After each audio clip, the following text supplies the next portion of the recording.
What about now? Okay, let me see. Yes, perfect. Okay. That's perfect. Okay, so we are officially live right now. Let me make sure. Let me send a note to Patreon. Make sure everybody is being able to view. Hold on one second. I am so excited about I this. am too. You just don't know because we I need the real UGC perspective. Yes, I really have had a lot of breakthroughs in these past few months. And like this past week opened my eyes to so much. Just walking around talking to different people, seeing all of the new people moving into our neighborhood. And I'm like, these are not tens. These women look like me. No matter their race, they look like UGC and just living it. And just living. Oh my God, I love it. Okay, okay. Let me do a post on YouTube real quick too. So talk to us about your beginnings. Like when you were growing up, um, what was your idea of a relationship? Did you believe in the fairy tale? What did your mom tell you? Did you always envision that you would be with somebody wealthy, or was that a mindset that you had to cultivate? Like where were you at in the early years coming up as you started having relationships with men? What was your idea about an ideal relationship in the beginning? Well, for me, there were several things at play. I want to say I was about three when my mom and dad would sit me down, literally, and just talk to me about life. Like, this is what you should expect in life. Um, this is what you should strive for. Education is important and things, but if you are going to be with the man, if you choose to be married one day, he has to be a provider. My dad was a provider. My dad took care of me. My dad took care of my mom. Um, he had his ways and stuff. He was into a lot of stuff. I found out about, especially after his death. You know, he was not faithful to my mom. He had a lot of women and stuff on the side, and there was a lot of stuff going on. But when it came to like financial stuff, making sure I was okay, making sure I had what I needed, he was right there. But one thing my dad did for me that a lot of young women don't get to have is he told me about the nature of men. My dad literally bought books. Um, and he would sit at the table with me and we would go over the nature of men. He never lied. He said, I'm a man, I know what I'm talking about. The things I do. Wait a minute, wait a minute. Do you remember any of the titles? Like what books did I you I have some of them. I gave some of them away recently because we were cleaning up and we kind of gave some of them away. But there were literally books. These are old books. The books were so old they were falling apart. Oh wow. And they were just about the mind body connection of men, like the metaphysics of men, the physiology of men, why men move like they move, the brain chemistry and the difference between how men and women think. Like, this is stuff that my dad would teach me about. Do you remember any of the titles?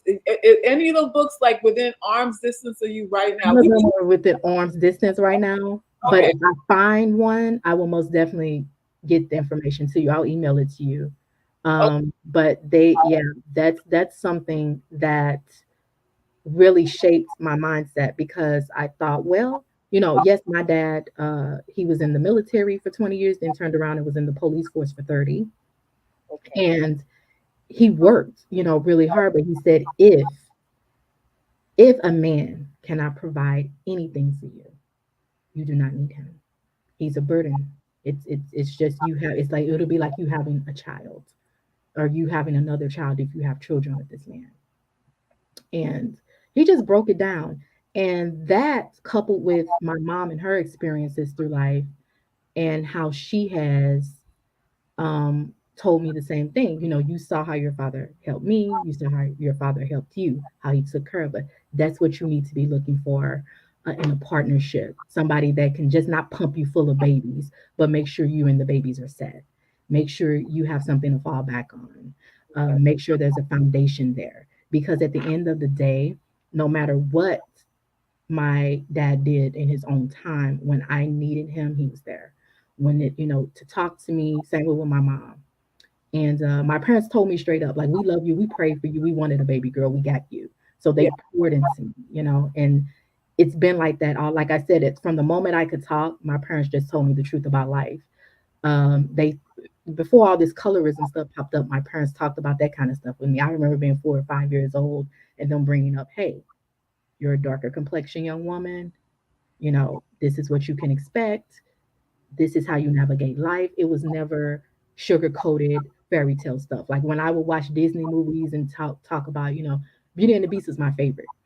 I Yeah. would be about 5, 6, come home from school, and my mom and dad would already have it on for me on the cassette VHS. And I just be like, I loved it. But they would tell me, this is not real life. This is a movie, and there's nothing wrong with wanting love and expecting love, but there's a certain way you would have to move through this life. Okay, so let me ask you this. Mm-hmm. They're talking to you about colorism Mm-hmm. when you're 5 years old, you're saying, Mm-hmm. Mm-hmm. Sexism, all of it. and sexism too.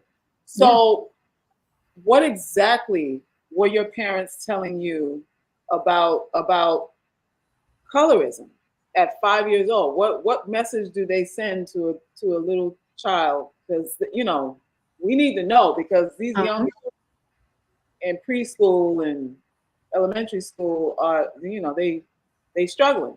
Yeah, that's what it was with me. It started in, I want to say, preschool. Yeah, and it was little dark skinned girls like me that were picking on me, and they were like, you're too dark and your hair is too nappy and this. And I would tell my mom and dad, like, what's going on, and they just broke it down like, this is what this is.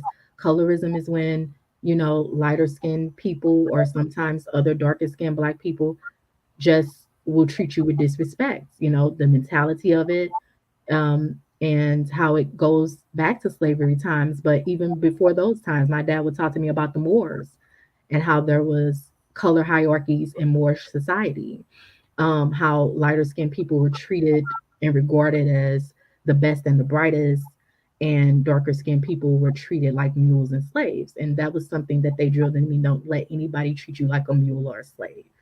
You're nobody's mule or slave. Um, Speak up for yourself. Your skin color or the darkening of your skin has nothing to do with what you want to do in this life, you know. And they also explain that sometimes people favor boys over girls. Being a male is sometimes um, looked up on as, uh, you know, men can do things better than women. And my dad would say there are certain things that men can do because they're physically stronger than women, but Right. there are certain things that women can do that men cannot do, you know. And he just broke that down. They never sugarcoated it. They just let me know what was going on in this world. Even little when I, really didn't understand all of it, it's certain things that I've been able to keep into my life and my heart. I can go back to in my Rolodex, like, oh yeah, my dad talked to me about that. Or, and with my mom's side of the family, her parents and grandparents were literally white passing. Um, Oh, they were white passing Creoles from Mount Bayou, Mississippi, and the bayous of Louisiana. okay. And Well, mhm. okay. Let me ask you this. So, when your parents gave you the game on colorism, how did you feel as a little child hearing the points that they were making? Did it scare you? Did it make you feel more confident? Were you calm about it? Like, do you remember processing it emotionally when they I was giving you the game? Like, how did you process it emotionally? And then how were your interactions with people? Did anything change At after that? that point, no, because I was still, very young. Yeah. I saw it really during my teen years, because even just being really, really young, going through elementary school and understanding all the nuances, because I had got a glimpse of what was happening, and my parents were talking to me about these things. It really didn't click for me until about 16 and high school, and I really had my first real issue with colorism. And I was able to go back into my Rolodex of what my dad told me, because at this time, was the beginning of when my dad started to get sick from stage 4 cancer. Okay. So I was having more conversations with him. Okay, what about this, dad? And what about that? And what about when this happens? Or, because people would call, because then I had a big old afro. It was nappy. I was at a mostly all white school. I did not care. I would come in there with a Black Power t-shirt on, power to the, because I really enjoyed myself. Okay. But then, things will pop up. The main thing that happened was I liked the star football player, and he was a gorgeous boy. Okay, he was that dude in school. He was nice looking, he was mixed, he was tall, he was all the girls wanted him. Okay. And I don't know if it was out of pity, it could have been, I don't know. But we dated. Okay. And the girls, it was not a good vibe for me. The girls hated it. They were like, "Oh no, not her, not her. You're not good. She's not pretty enough. She's not good enough."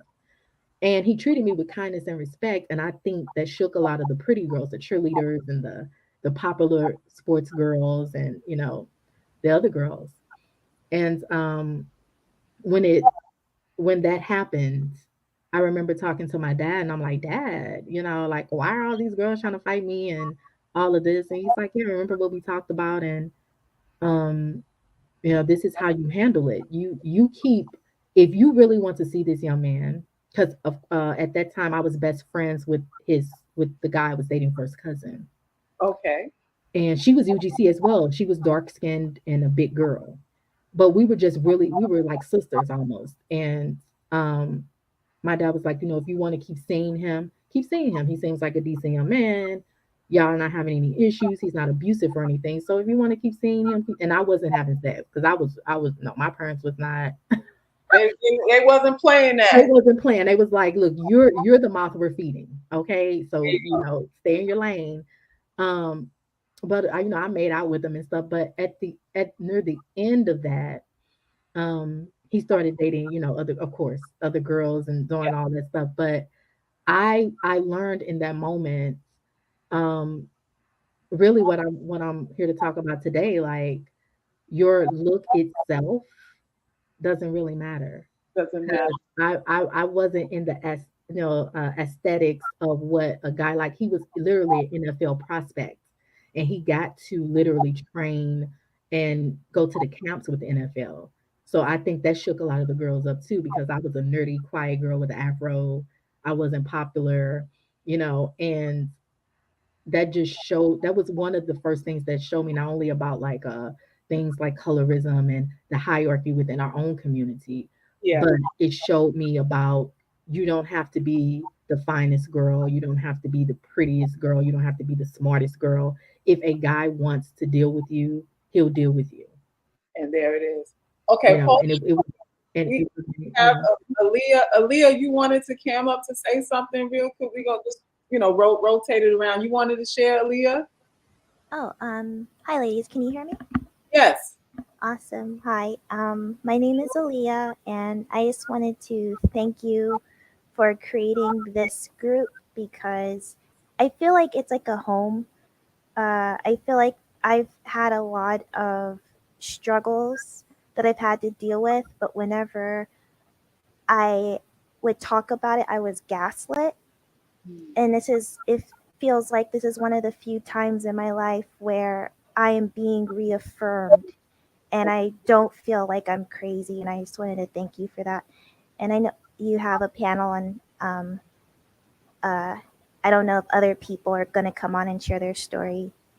Well, Too. you wanted to. Did you want to share your story? Because Bill is going to walk us through, some points to consider when dealing with or trying to get affluent men and all that stuff. So if you want to share, afterwards when we get to the Q&A, portion of everything, you can jump back in and share whatever it is you want to share. You can definitely do that. Okay. Absolutely. I'll do that. Thank you. Okay. All right. Thank you. Thank you. All right. So, Lady Crone, yes. let's talk about. Okay, your father hipped you to the game. He Hmm. taught you psychological principles about men Hmm. before you even started dealing with them. He sat you down. gave you the game.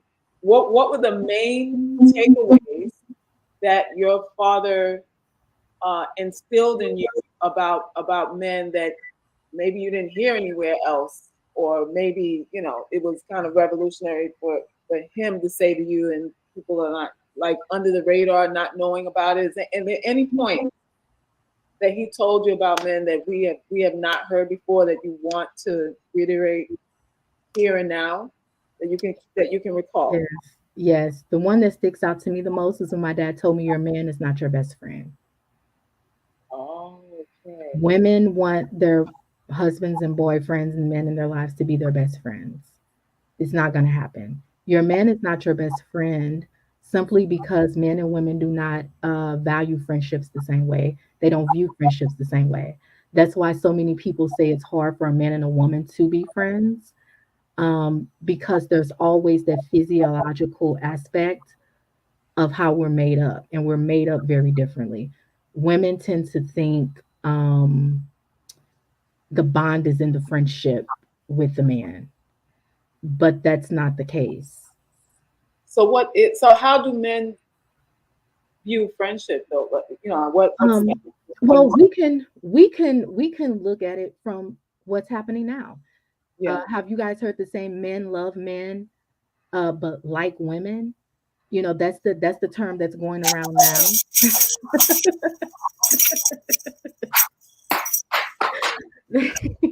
Woo! All Yeah, right. All yeah. right. Men are always with each other, and they value the time that they spend with each other, because to them those are the friendships that matter, because they're on the same metaphysical wave, the same physiological wave, because of how their hormones are. And it's so much that goes into that, and I can't wait to find those books. I'm going to look for them. I know two of them we just gave away, but I'm going to look for the other two or three that we still have. The I know two, they're really old books. the two that you gave away, are they still in print? Can we But still? probably not. I mean, these books were falling apart, but we probably, you probably can find them somewhere like Amazon or something, eBay, maybe looking around. Okay. So, Um, yeah, you guys and have titles. You gotta yeah, give. yeah, and basically it just breaks down how hormones interact with men when they're around each other. But there were like charts in the book, and those same scientists did a study on how the hormones between women are when they're with each other. And Oh, then it looked at how when men or women are with each other, whether they're platonic friends or whether they are in a relationship with each other, and how those hormones fluctuated. And the guy's hormones was all the way low. Those excitable hormones were all the way low on the friendship scale, Richter scale. But when it came to relational, like, oh, I'm about to get some goodies, that's when it spiked up. But with his male friends, it stayed spiked the whole time. ain't that some shit? What kind of homoerotic shit? Lord. It stays like that. And when my dad was breaking that stuff down to me, I was like, and he's like, that's something I want you to understand. That when you do, when you are finally married, when you are finally in courtship, when you are finally with your person, don't look at him as your best friend. That is your man. You are his woman. Your friendship should be elsewhere. So Wow. many women are failing because they're trying to turn their man into their best friend, and it's not going to work. It doesn't add it's never going to work. It's never going to work. It's going to make him distant. It's going to make him feel burdensome. He's going to call you a nag. He's going to say you're getting on his nerves. He's smothered. I know plenty of us have heard that stuff before, right? And we're wondering, like, why is he saying all this? Right. I'm smothered. I'm this. I'm that. But then he get with his homeboys. It's like, yay, like Six Flags or something. When he come to you, it's like, hear this broad, you Oh, know? okay. Yeah, So you yeah. Hey, so when men think of friendship with women, they basically they did get soft, is what you're saying. yeah, yeah, They did go flaccid, y'all. yeah, They lose their erection yeah. trying to be your friend. Mm-hmm. Oh, so Yep. then, what is it in the, I guess, getting to know process? The whole knowing each other thing and becoming friends thing should be about what then? If because if it's really not, if he's really not wired to be a friend the way that you are with, your girlfriends or whatever, then what kind of a friendship should you aspire to have? Is there a different kind of friendship, and if so, what kind would that be? When you're in the process of getting to know and trying to get bond, get close, to a man. Like what do you do? It's more of an acquaintanceship, I believe. I don't think it'll ever be a friendship. You're Oh, trying to get acquainted to their ways and their norms of living, and they're getting acquainted to your ways and your norms of living. oh, Because the friendship factor is just never going to be there with men. Men do not view us like we view them, and we don't view them like they view us.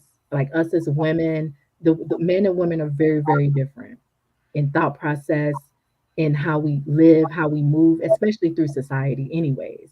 But when you just take the bare bones of our biology, like we're just not the same. So, with that being said, I say look at it as an acquaintanceship that you're building into a courtship. I think that's the only way to go. That's what I've been focused on lately. okay. Describe when you say acquaintanceship. What does that look like? Is that just something really casual? Is that you not telling him any of your secrets? Is that just trying to be funny, charming, not too deep about anything? What does that look like? Acquaintanceship It's looks like. just, yes, for me, it's just getting to know. Sometimes we jump ahead of ourselves, we give too much. Just relax into yourself. Just like you say, soccer, just relax into it. Yeah. Be comfortable, be smooth.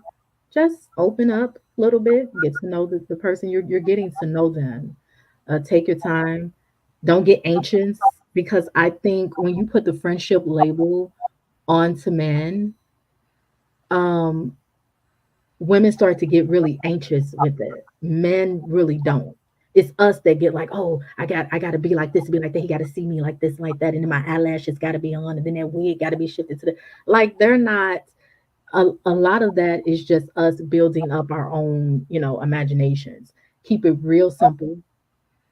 Keep it real plain. Let them talk. Get to know them. You talk. Let them get to know you. Keep it as an acquaintance level so that you can enter into a courtship. Because once you get to see people little quirks just on acquaintance level. People think the only way that you can know people is to um, hurry up and befriend them. And a lot of these friendships aren't real anyway. Mm, They're just people think it's basic foundation to build something, and some women are coming off as fake, as like, oh, you're trying to rush into this friendship, and oh, he's my best friend, I love him, and we're best friends. My man is my chill out. it's not that. Let it build naturally. Okay, someone has a comment here. She's saying that I think there should be some friendship on some level to make communication easier with topics that can be uncomfortable to talk about.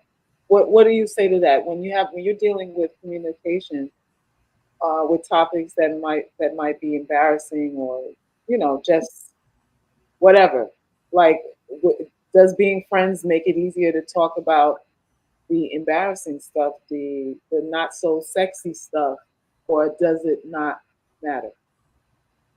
Um, that will probably still be more from the woman's point of view because most relationships men are not looking at as friendships.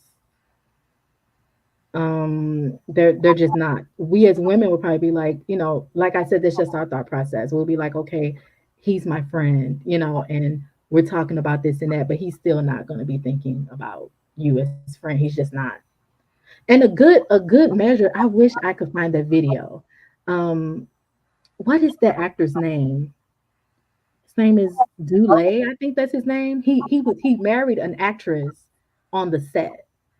Dulé Hill, I think that's his name. I don't know who that is. And he had met this actress on the set and he really liked her. And the first thing she said was, "Oh my God, we are such good friends." He's like, "Oh, no, no, no, no. I'm not your friend, He said nor that. do I want to be your friend. It was a video, and I wish I could pull that up because that's exactly what. Let me see something. Let me see if I can find this video. Okay. So y'all, okay, someone else asked if the reason for all of this is because of porn. Is porn the reason men can't see women as friends? I don't know. I don't know. I don't necessarily know if porn is the reason why.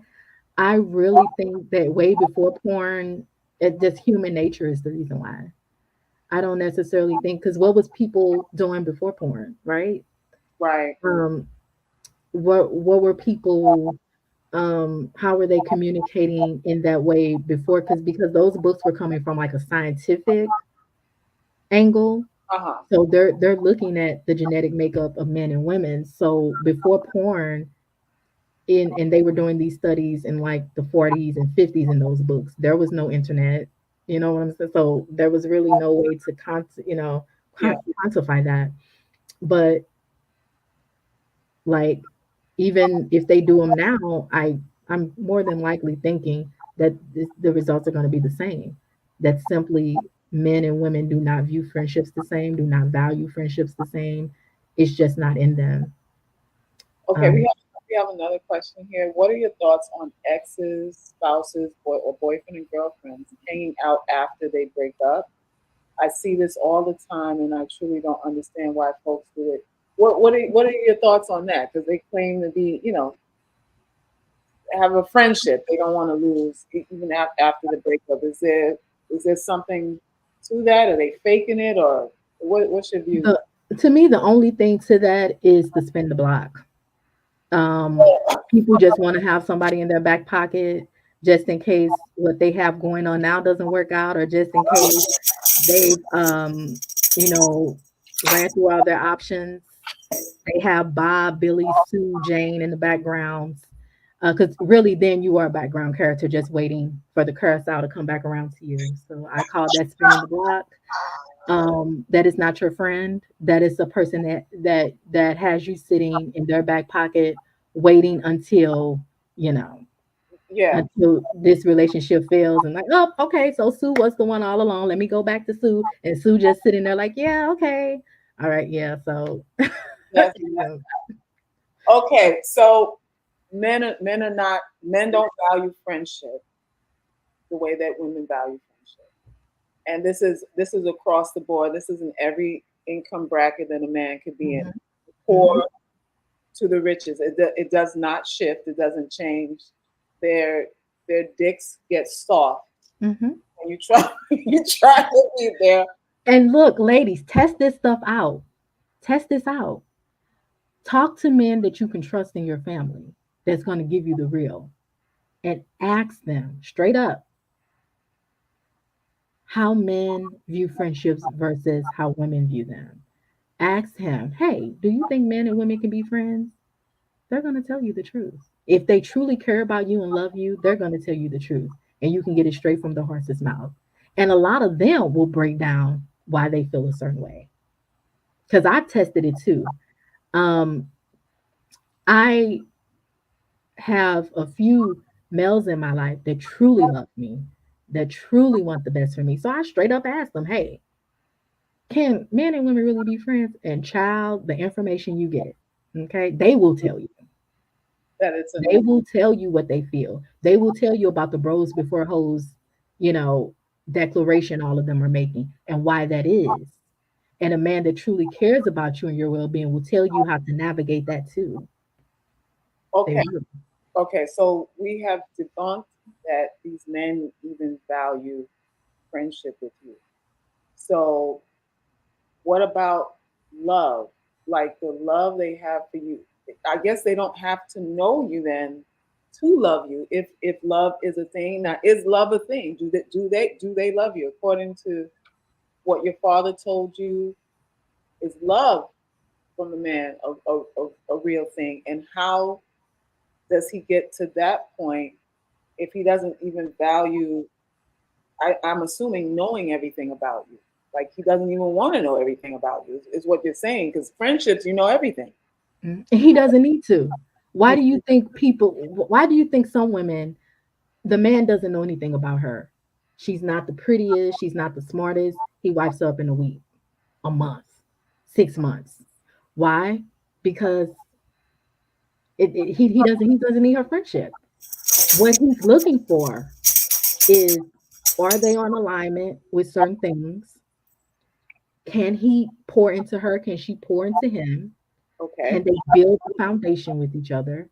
He's not looking for a friend. He's looking for his partner. So, and then there's different types of love, right?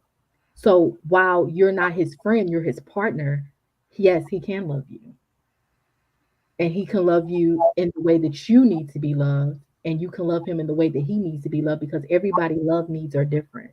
They're not the same. There's not this one umbrella of love. That's why the Greeks and the Romans had like different names for love, because there's different types of love and how that love is pouring into people. But if the friendship thing was so important, and the friendship, yes, the Muslim community does, yes. So, and you know who else? The Jewish community practices that well too.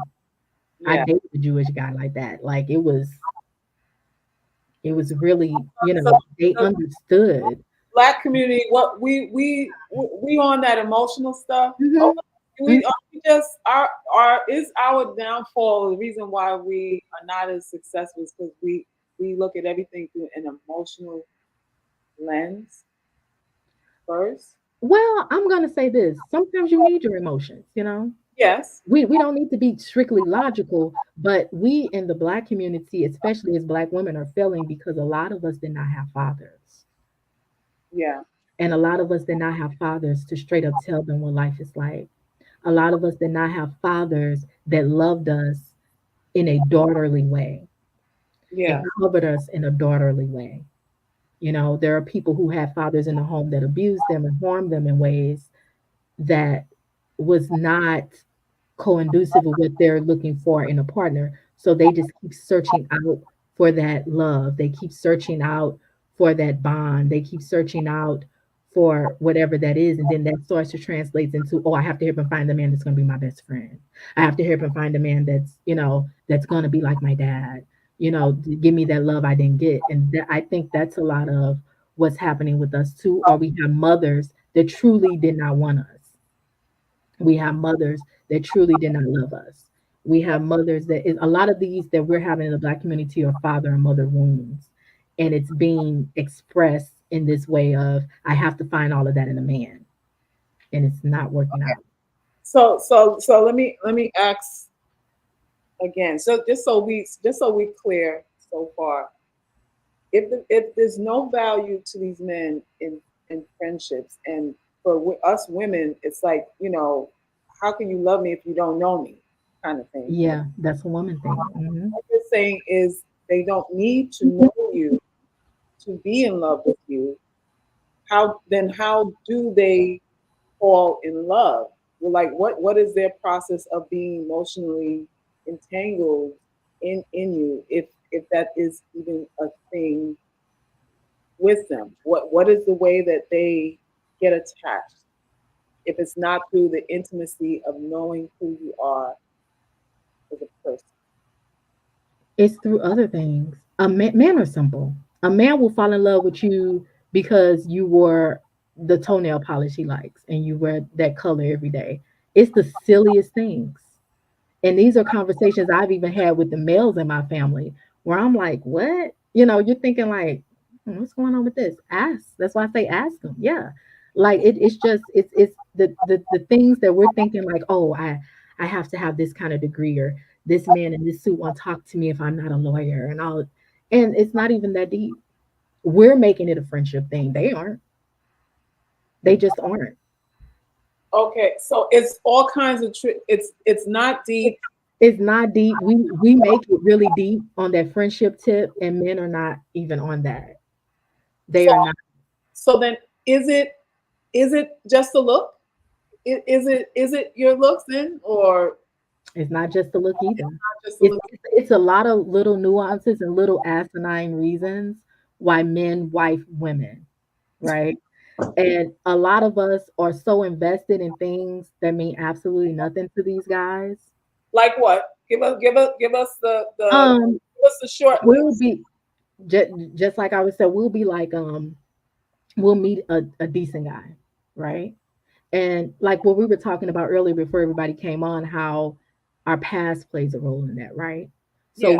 we'll meet a great guy that has all of the right intentions, but we'll tell ourselves, he'll do something off the wall to us, right? Or Yeah. something we know we have all these expectations because a lot of things that women do that men don't do too is have all of these expectations. A woman will have a whole list for a man, but turn around and tell him, accept me for who I am.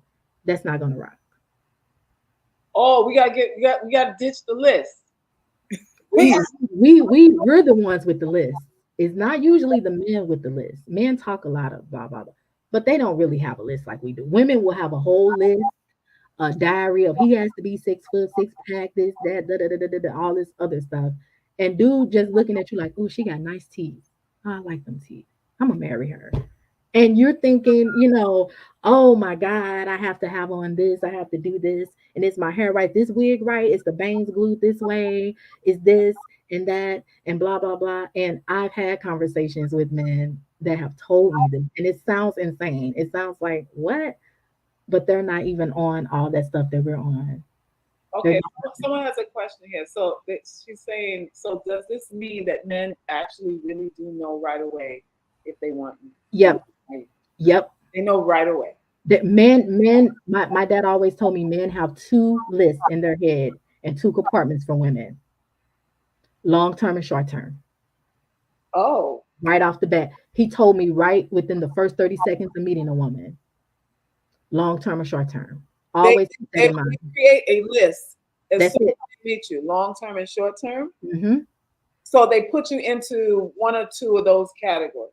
Hmm. The Long long term and short term. from the moment he meets you, you're already in that category. One or the Yeah. other. About 30 seconds in. Third, are you really saying it takes 30 seconds? That's what my dad always told me. He said he knew right away when he met a woman, Yo, long term and short term. And I tested this out with some of my male cousins.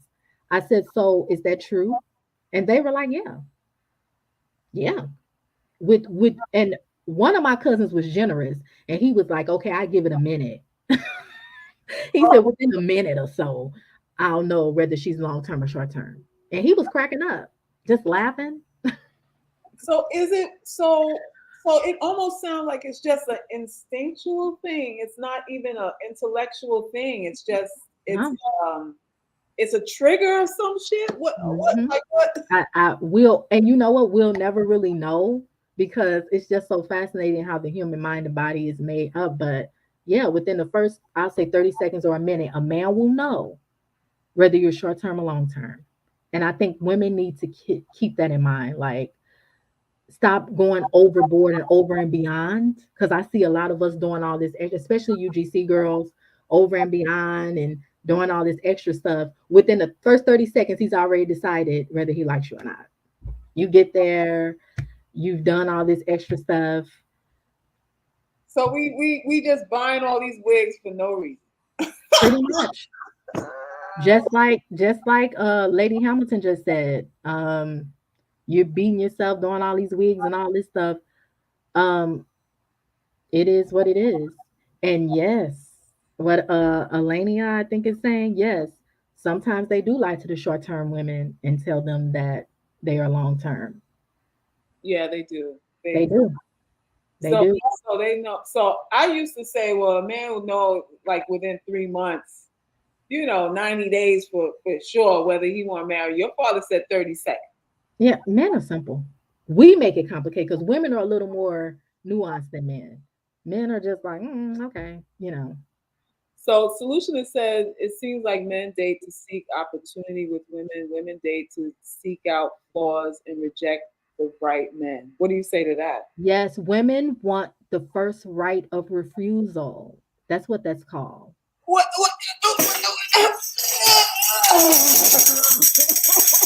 That's what that's called. The first right of I told you I was gonna cut us up today. I know as we as women, some of us as women don't like criticism. We want to be the ones, well, because I'm UGC and this happened to me and that happened to me. No, ma'am. What Yeah. a lot of us as women, ugly, pretty, in between, want is the first rights of refusal, meaning we want the man to approach us so we can say no. Let's keep it real. I feel exposed. Let's keep it real. I feel like I'm Let's keep, naked. I'm not here to play with us because we've been playing too long and we're not getting what we desire because we're playing around with ourselves. And then we're pointing at the manosphere and we're pointing at, Andrew Tate and all these weirdos talking about they did. No, we're doing it. We're, Okay. we're we're out here doing it to ourselves, overdoing ourselves with all this makeup and stuff. Look at Biggie Small's daughter. Forgive me, I'm not trying to comfort her. That look does not suit her. She looks a mess. And so many of us, I used to be out there. Let me talk to me. Let me expose me. That Me, used to be me in the me. wigs and the lashes and all. I'm not against that. And yes, I'll still wear a natural hair wig when I want to. Yeah. But when my alopecia first came on, I was doing way too much trying to look like something and I was looking like a clown. And a lot of us UGC are still out here looking like clowns. We. Uh, uh, uh, And I know that's hard to hear.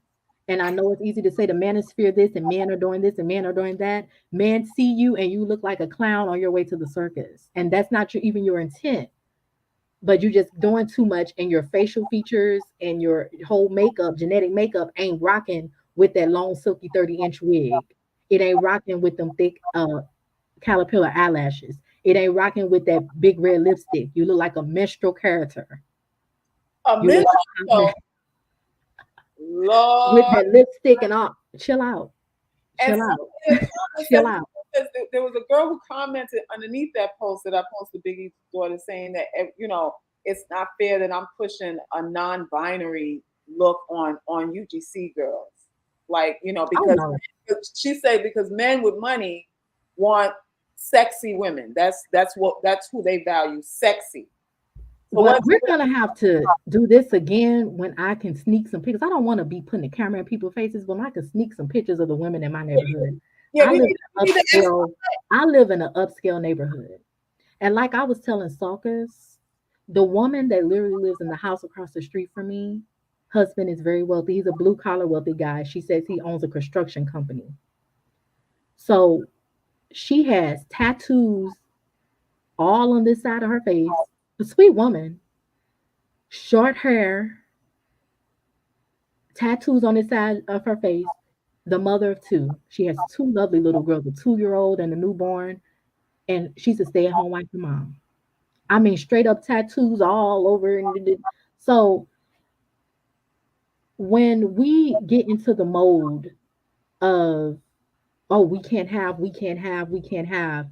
I'm gonna get a compilation of. I'm gonna sneak some pictures while I'm walking through the park by my house or on my runs. Have my phone low. I don't want it all in their faces, but I want you guys to see the women that live in my neighborhood. The husbands are at work, and these are wealthy men, and all of them don't wear suits either. Get that out your head. These are blue collar guys making some money, some for real money.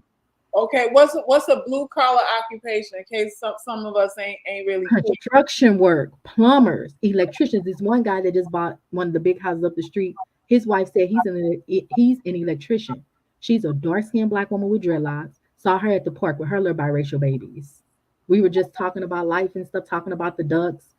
And I'm looking like we got the same facial features. Her dreadlocks are beautiful and thick. She's a five at best. This man takes care of this woman. And she probably would have missed out because he wasn't wearing a suit. Mm. He's an electrician, so he's dressing like one. We have to stop this high value nothing because high value can come in any package. High value is the man that wants to love you, take care of you, and making sure you're not out here struggling. That's high value. Okay. Make sure the bills paid. If you don't feel like cooking, can hire a chef sometimes to come through, help you out. That's high value. That's it. That's it. So we have to debunk this myth, UGC, that you got to come in stilettos and I don't know what are they saying in the level up communities. How you got to dress, Crone. You know what they saying.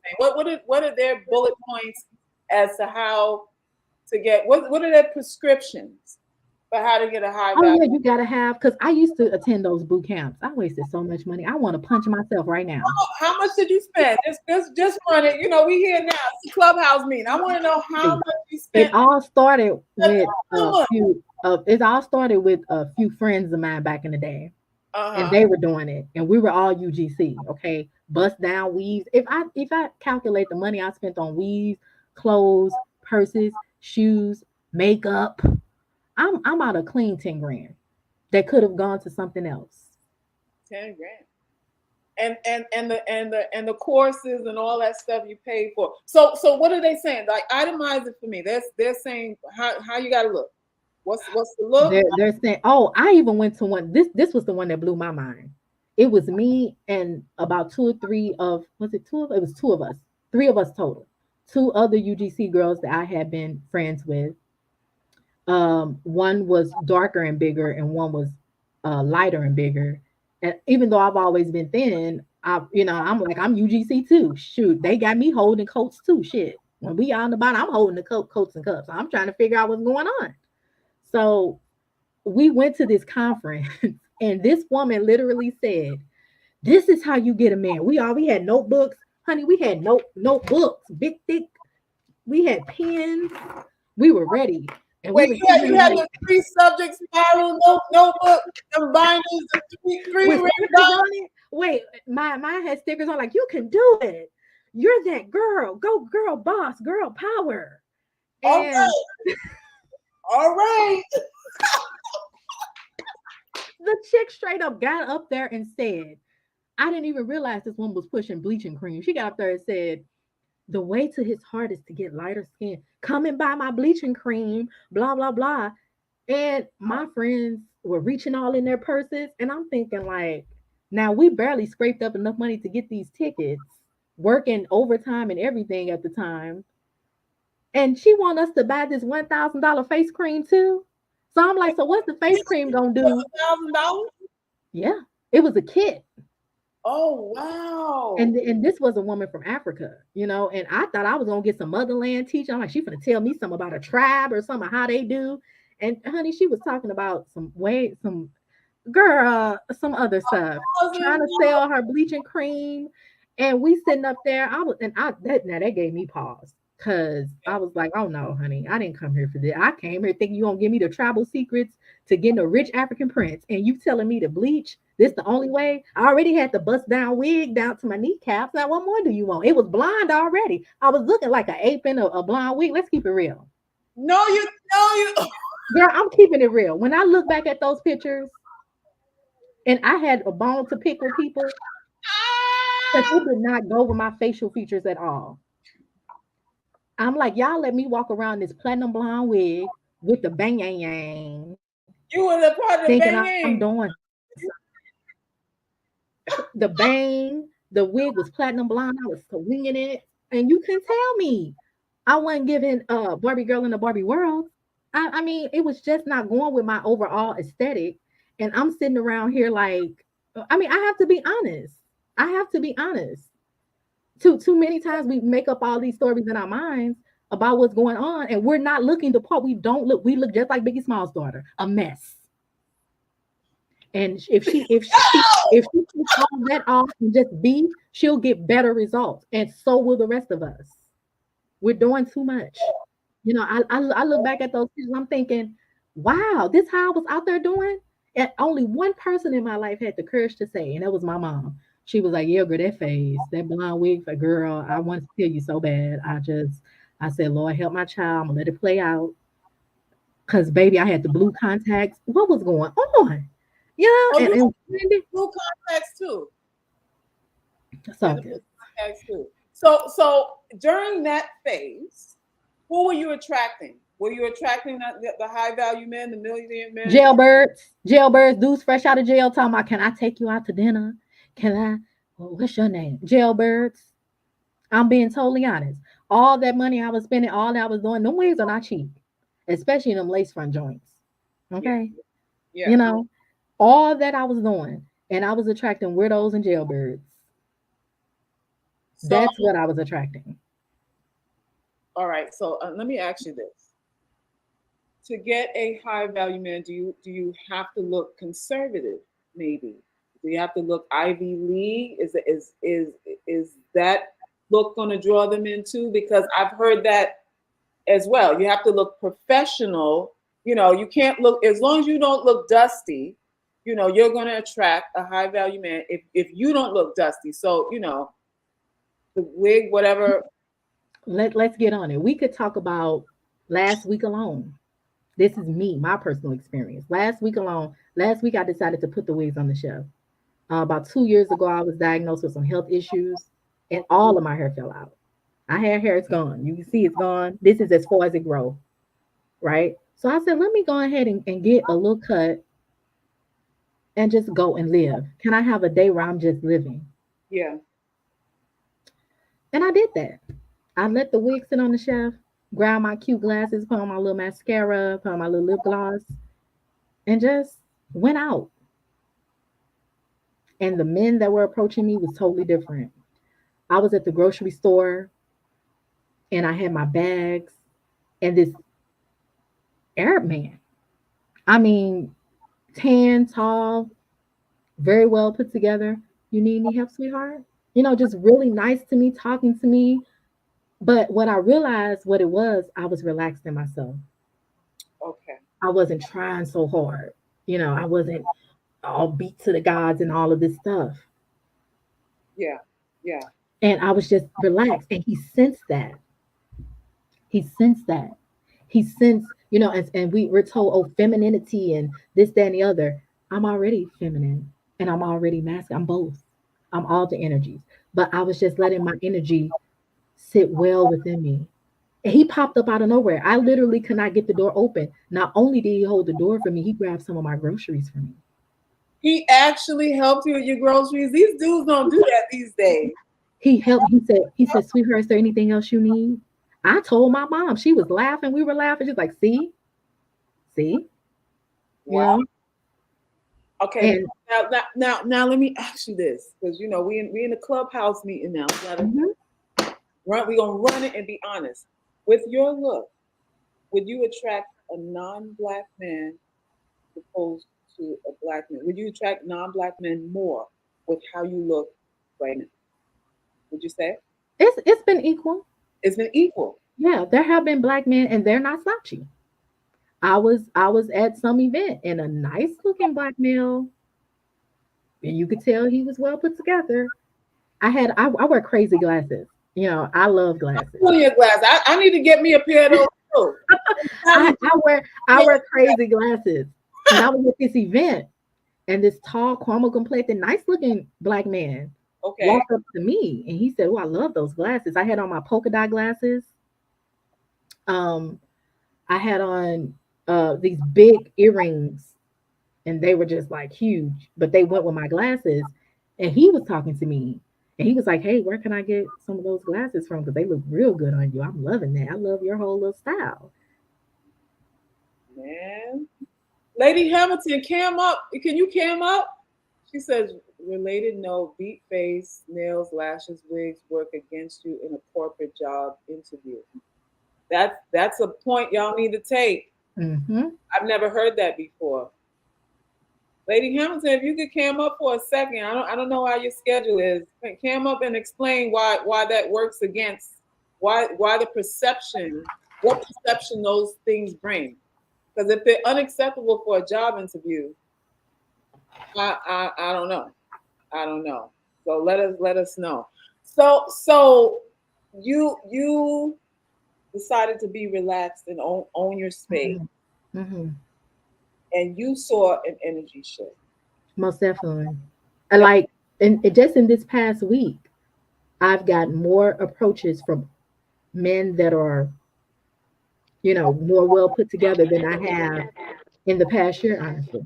Wow. Lady Hamilton, are you there? Hey, Lady Hamilton.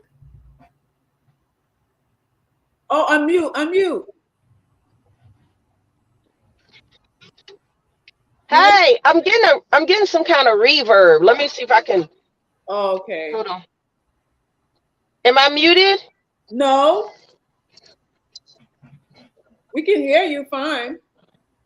Okay, hold up.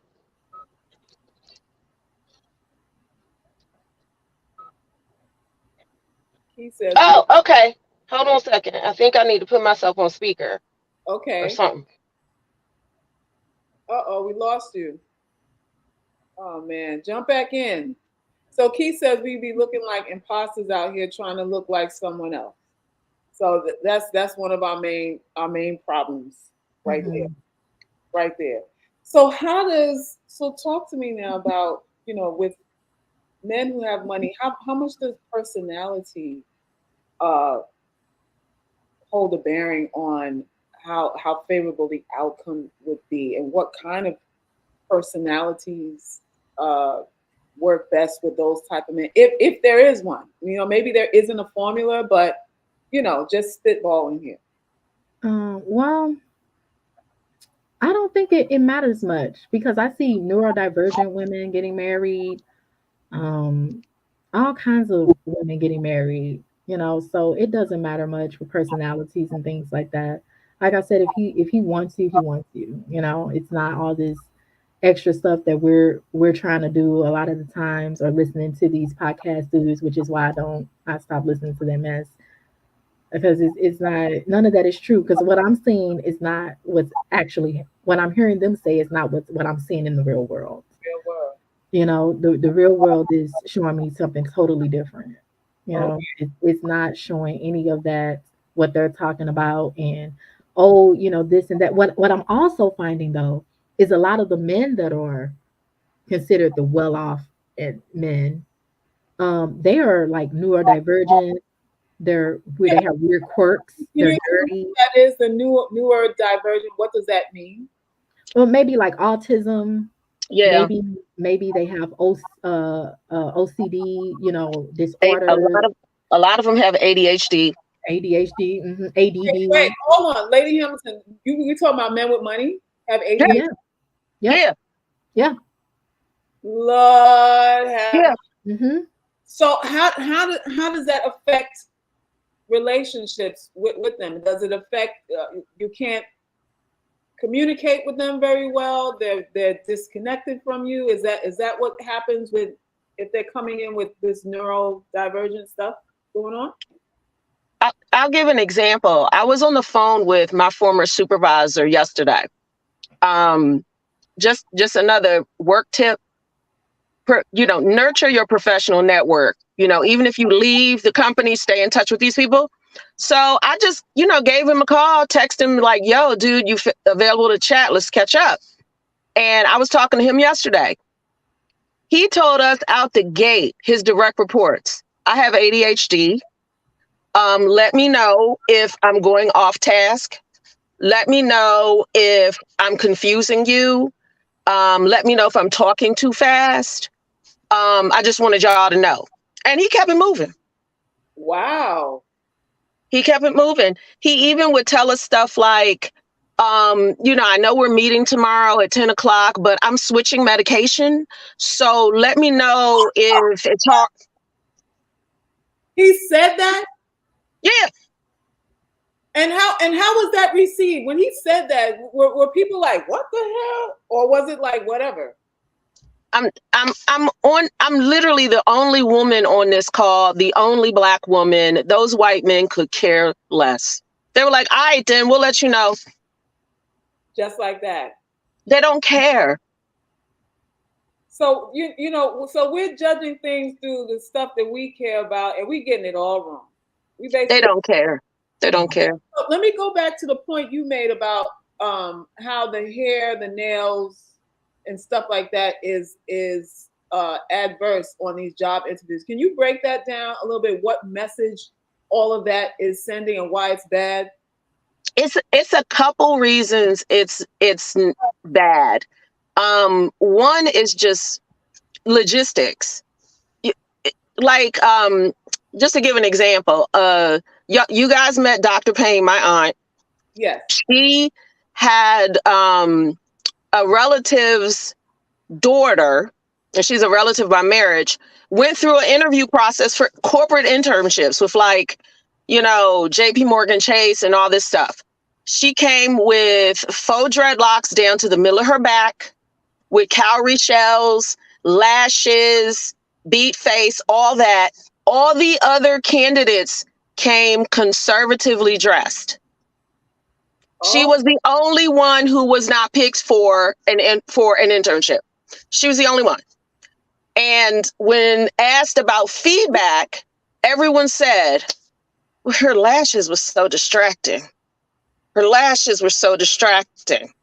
Her hair made so much noise. I couldn't even pay attention to what she was saying. Her hair made so much noise. they said her hair made so much noise.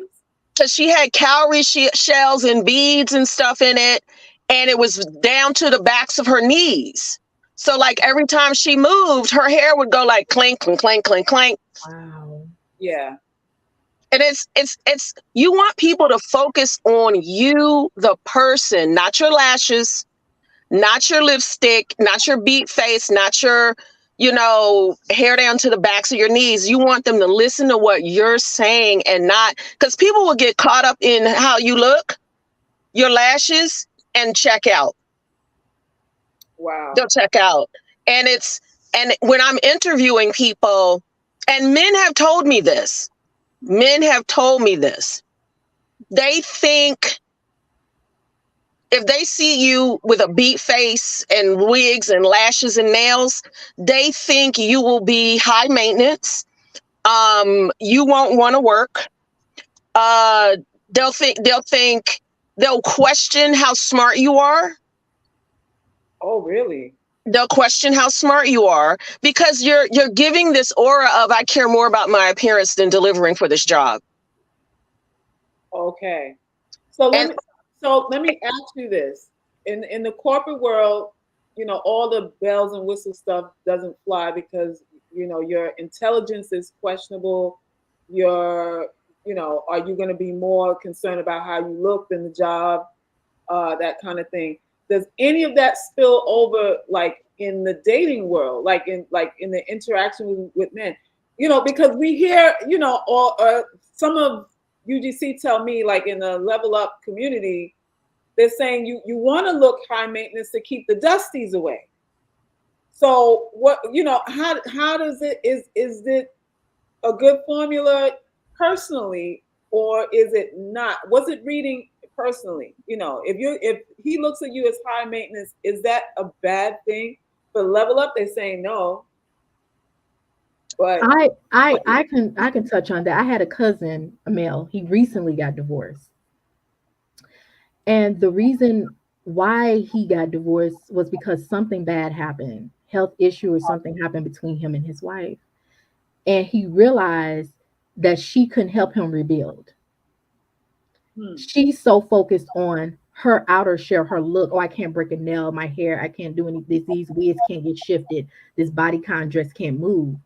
And he is a so-called high value guy, but the sickness happened, you can get sick, anything can happen. Husband can die, wife can die. And if you are not the type of woman that can get real at the foundation and help and rebuild your man, dudes look at that. Dudes take that into account too. Women think we're the only ones that take that into account, right? Like anything can happen. yeah.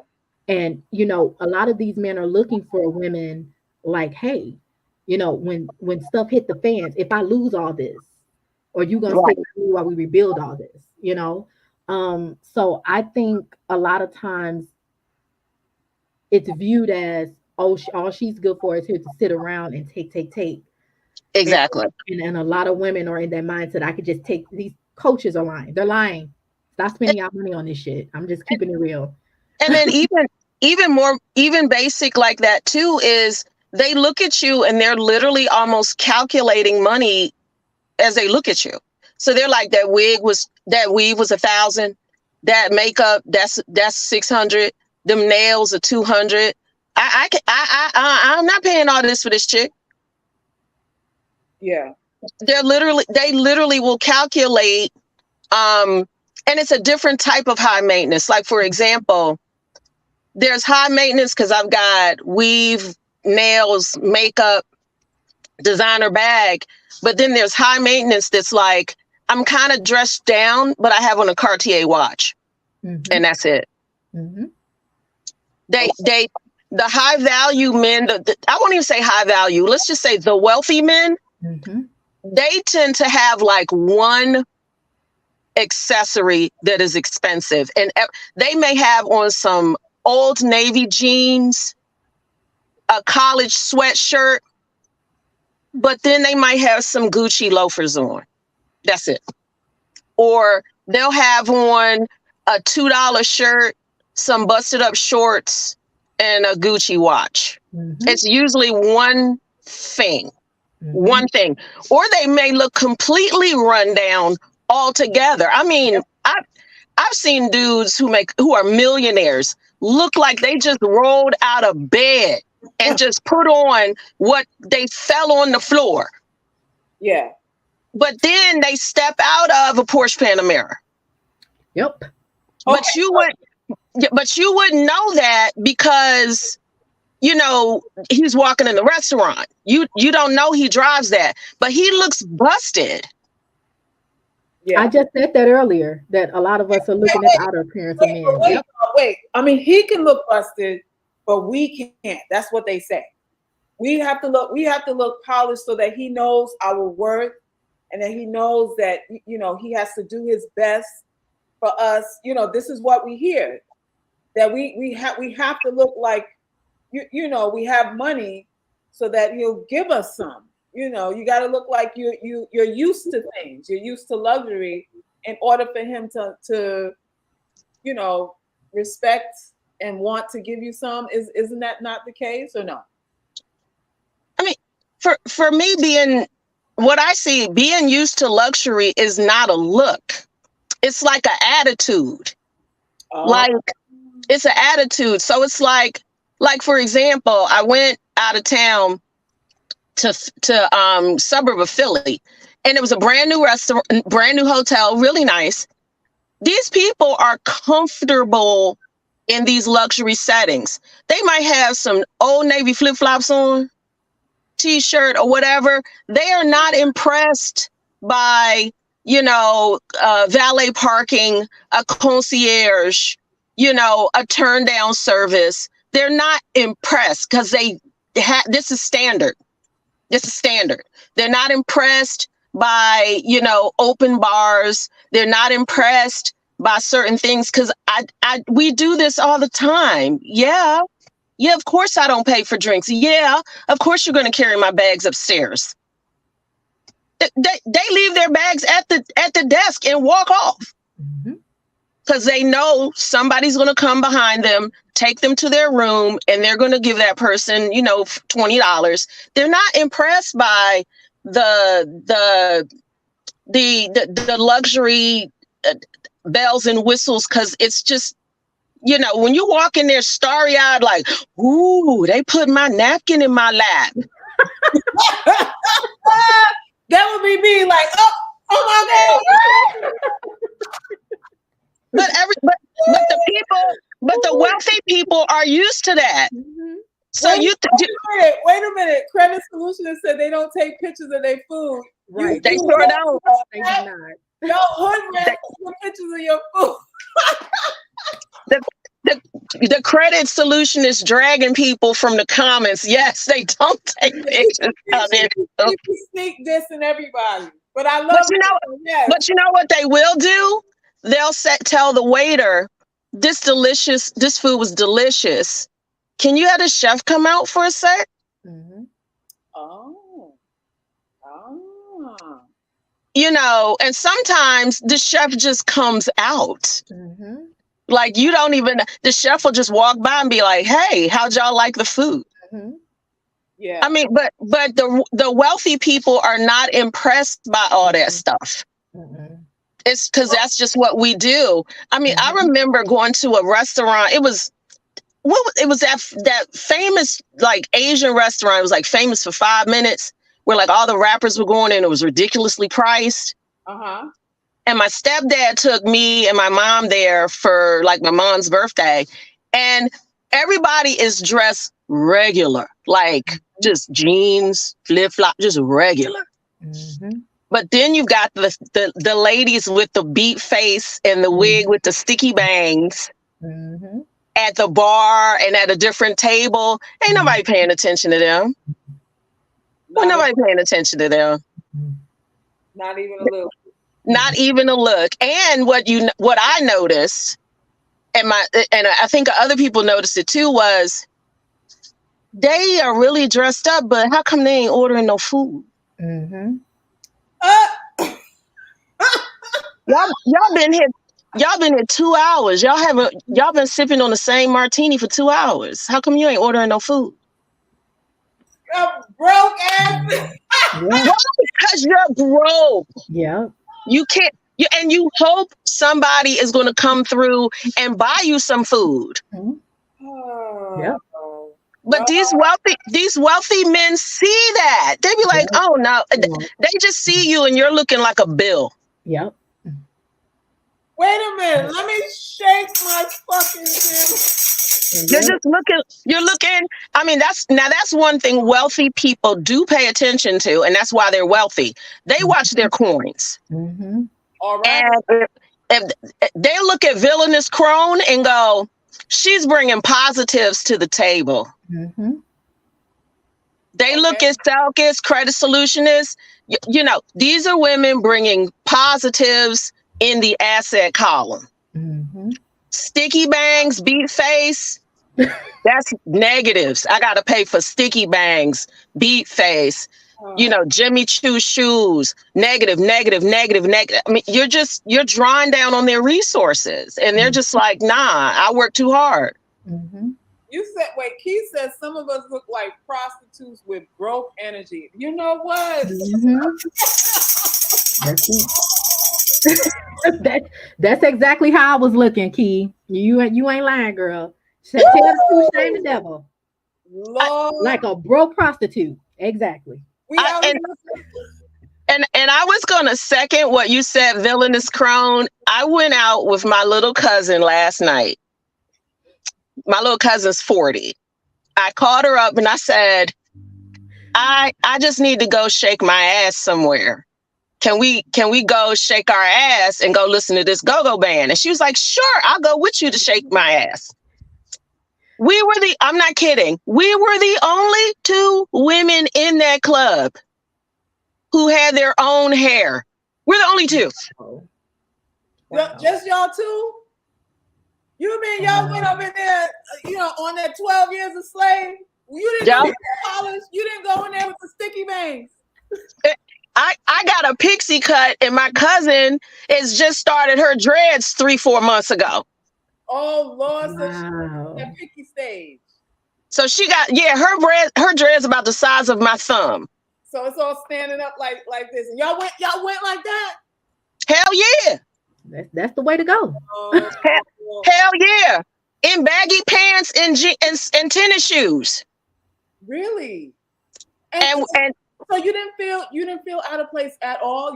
You own the room. You didn't feel out of place at all. Not only did I not feel out of place, I was looking at the other women like, y'all out here looking crazy. Wow. It is hot. Your eyebrow, there is nothing sadder than somebody's eyebrow sliding off or getting smeared.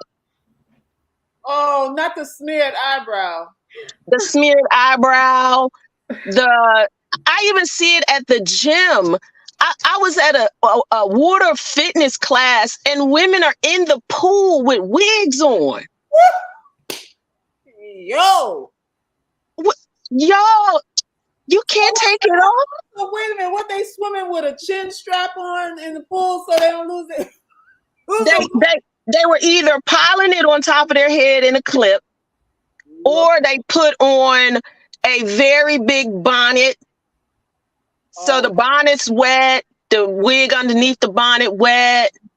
A couple women had on like the swim cap, but the swim cap doesn't keep the water out, so that it's still wet. Now it's under swim cap, but it's a mess. We're not. It's like And that's why I said the word logistics. All of this hair and nails and lashes, you can't swim, you can't work out, you can't party good. Um, it's you're too constrained. Okay, but don't these wealthy men want trophies? Don't they want trophy looking women? This ain't this what y'all hear in the level up community? These men are looking for trophies, so you have to do it up. You have to go 1,000 with it. You got to be extra. What do y'all? No, I look at no. I'm in my neighborhood. I look at the wives. That's all. I look at the women that are wifed up and married. All the girls in the sticky bangs and the nails and the lashes and stuff. They're single. The women that the plain Jane looking women you never suspect are the ones up in these houses, and some of these houses are almost like mansions. Baby man, they're the ones sitting up in the mansions. The plain I'm, Jane looking girls, they're set. I mean, seriously, the richest people I know look the poorest. They Yeah. look the Yep. poorest. I mean, they have no problems. Like, I remember going to high school with a girl whose father is a senator, and she would wear the same sweater every day. And that sweater had holes in it. And somebody, I mean, and she's a UGC, okay? She's a Caucasian UGC, and she's cool as all get out too. Love her. And I remember somebody going, you know, don't you want a new sweater? It's got holes in it. This is how wealthy people think. Mhm. No, it's my favorite sweater. Yep. Oh wow. Yep.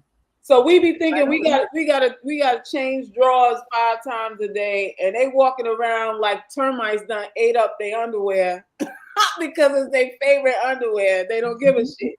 Mhm. They will wear their favorite shoes to the sole peel off and get the shoes repaired and keep wearing them. So True. Because what? it's my, She is not lying. Lady Hamilton is on y'all better remember this stuff.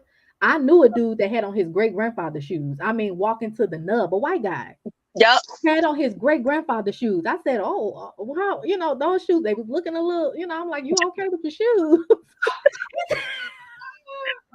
He said, "Yeah, these my great grandfather's shoes. We done had the soles replaced and all that, and just the coolest guy ever. Not looking the part in some Target, Walmart shirt, Target pants, great grandfather shoes. Wealthy, laid back dude. I Okay, mean, proud of his grandfather's, Proud of great it. grandfather's shoes. Proud of it. Proud. Proud Proud. of it. because it means something. It It you know does. it's more meaningful than a brand new pair of, I don't know, whatever Birkenstocks, whatever they wear out here. And another thing before we move on, what I've seen a lot too from a lot of wealthier men, they're not as superficial as these podcast people are saying. Can A you lot of them are not. break that down? Because this is one of the key things, misinformation, I would say, that we're getting out here from these level up channels, red pill, whatever it is, that they're really superficially driven. So talk a little bit more about why that is a lie, and we need to kind of get away from that, so that we can think outside the box and know that we're options out here. Hmm. Like in my case, I love art. Like today, I have an art event to go to. If it's an art event, I'm going. And I was recently at an art event in a very upscale area here in my city. The area is filled with millionaires and just wealthy guys who just come up and talk to you. I was just standing looking at a painting. This wealthy man came up, plain looking wealthy guy, but you have to have money to even be at these shows unless you're invited. And fortunately, I've been able to be invited to a few of them. Okay. And they're auctioning off these paintings and stuff. So a lot of these people are multimillionaires, and they're just talking and having a conversation. They'll see me, and at the time, I had my dreadlock wig on and natural hair, my glasses. I wasn't beat to the nines, just a nice little outfit, casual, dress, weekend, and numerous of wealthy guys, black, white, otherwise, just talking to me, being open. There were women that would be faces. Yeah. Some of them were being talked to, and some of them were not.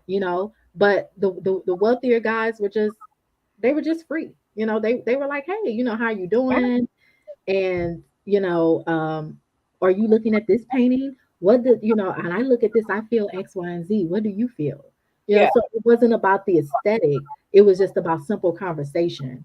And I think we get caught up in the aesthetic of a lot of things, thinking, oh, I don't look like this, or I don't like the IG model, and I don't have this type of body. And some of these guys are not even on that. Some of them are genuinely looking for a solid foundation, a solid relationship, a solid courtship, something they can build on. Right. Partner. I would even add that a lot of times people, I'll say the men in particular, because again, I was talking to my former boss Friday. This is a man who's probably bringing in about 350, and that excludes his bonus. And in their work world, I literally asked him how he was doing. You could tell he was stressed out. He said, I'm living the dream, but his energy was low. And I said, you ain't living the dream. What's really going on? He was like, I'm eating shit. Oh shit. These dudes, I'm not kidding. These men work 14, 16 hours a day. They take conference calls from the swimming pool while they're trying to watch their kids swim. Yeah.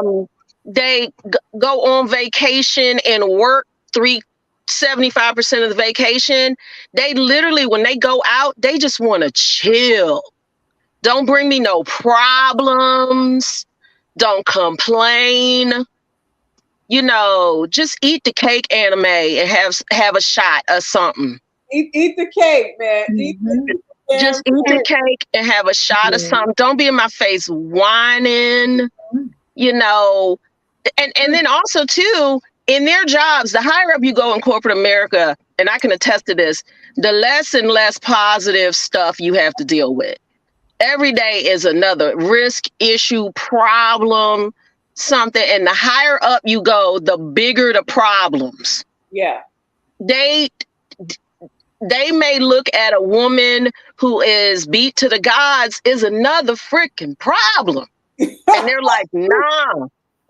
These dudes literally, I would walk through the office and see them just staring at the wall. Staring at the wall? Like zoning out? Like stress? Yeah. So stressed out, they don't know what to do, so they just stare at the wall. Wow. I mean, and like Villainous was saying, these are the type of people they want to be around. They want to be around people that help them not stare at the wall. Yeah. They want to be around people who don't bring them problems. Nothing delights these men. And this is why you can't be that chick who's all beat to the gods. Nothing delights these men than for you to go, hey, I saw that these 17 things needed to happen. I took care of that. I'll let you know if I need anything from you. You cannot be an airhead who's pretty and be handling stuff. How am I going to marry somebody? I got investments that are millions of dollars. This house is $3 million. We got these kids in this expensive ass private school. I can't marry no airhead who's just going to come to me going, oh my gosh, what am I going to do? Yeah. Yeah. They want you to run with the ball. They want to hike the ball to you and go, wifey, run it down. Mm-hmm. Let's see what you got. So I can work on something else. I mean, when you're working 16 hours a day, you don't have time to micromanage your wife. You don't. Right. You're right. You don't. And I think that's why a lot of these maybe high profile people we might see, and I don't know about athletes. I mean, you guys know I went to a D1 school. I would never date an athlete because I just lived on campus with them. Athletes altogether.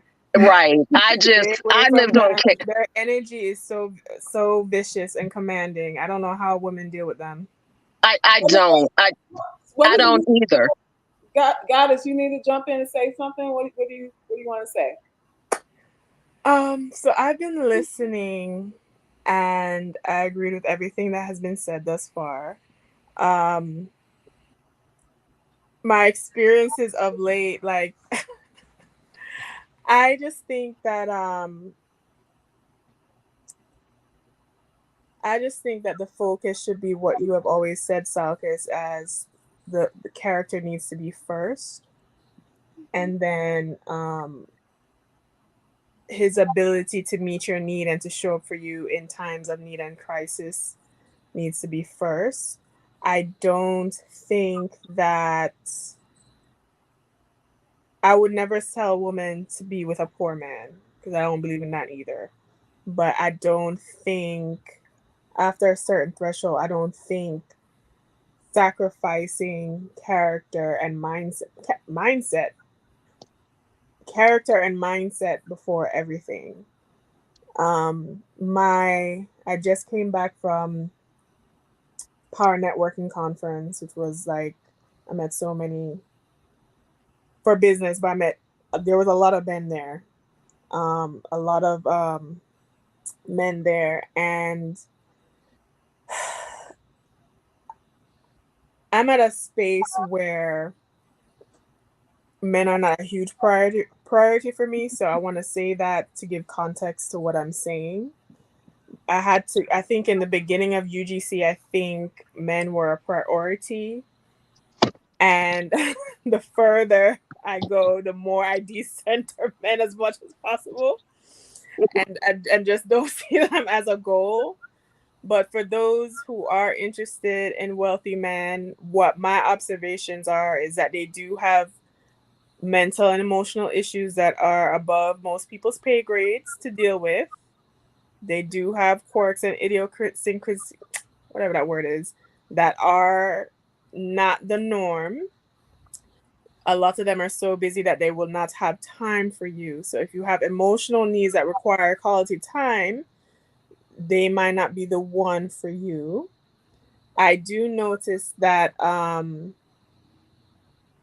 as a woman that wears wigs and makeup, right? So let's address this piece of that too.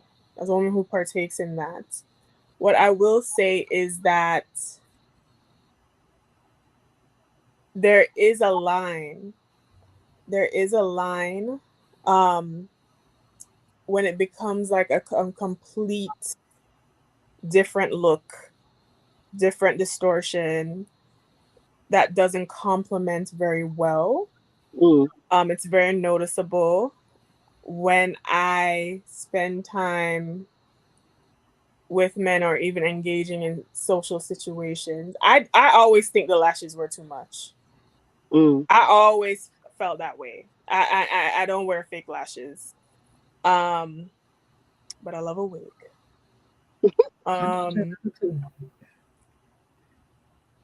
My disheartening for us as women is, especially even in these conference spaces, luxury spaces, whatever space, is that we don't show a range.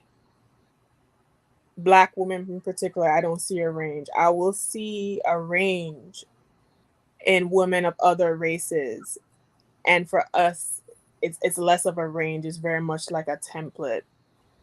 And even in clothing and styling, right? What you wear to brunch, what you wear to the business meeting, what you wear to go out, what you wear to the gym.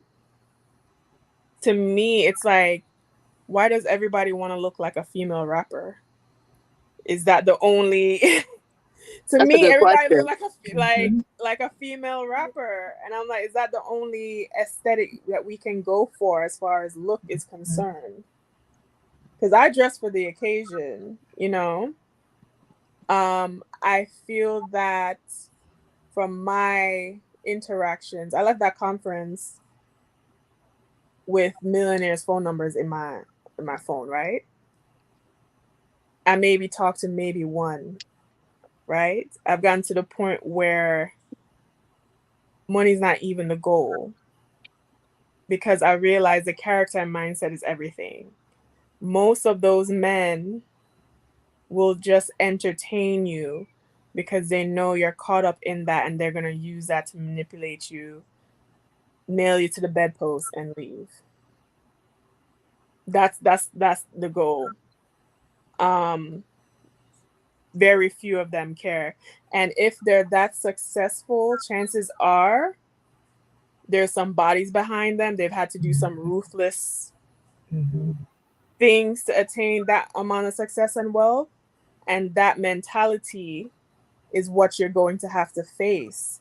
And you gotta be on point with your dark goddess to handle the mind and mentality of someone like that. And also question, do you want to?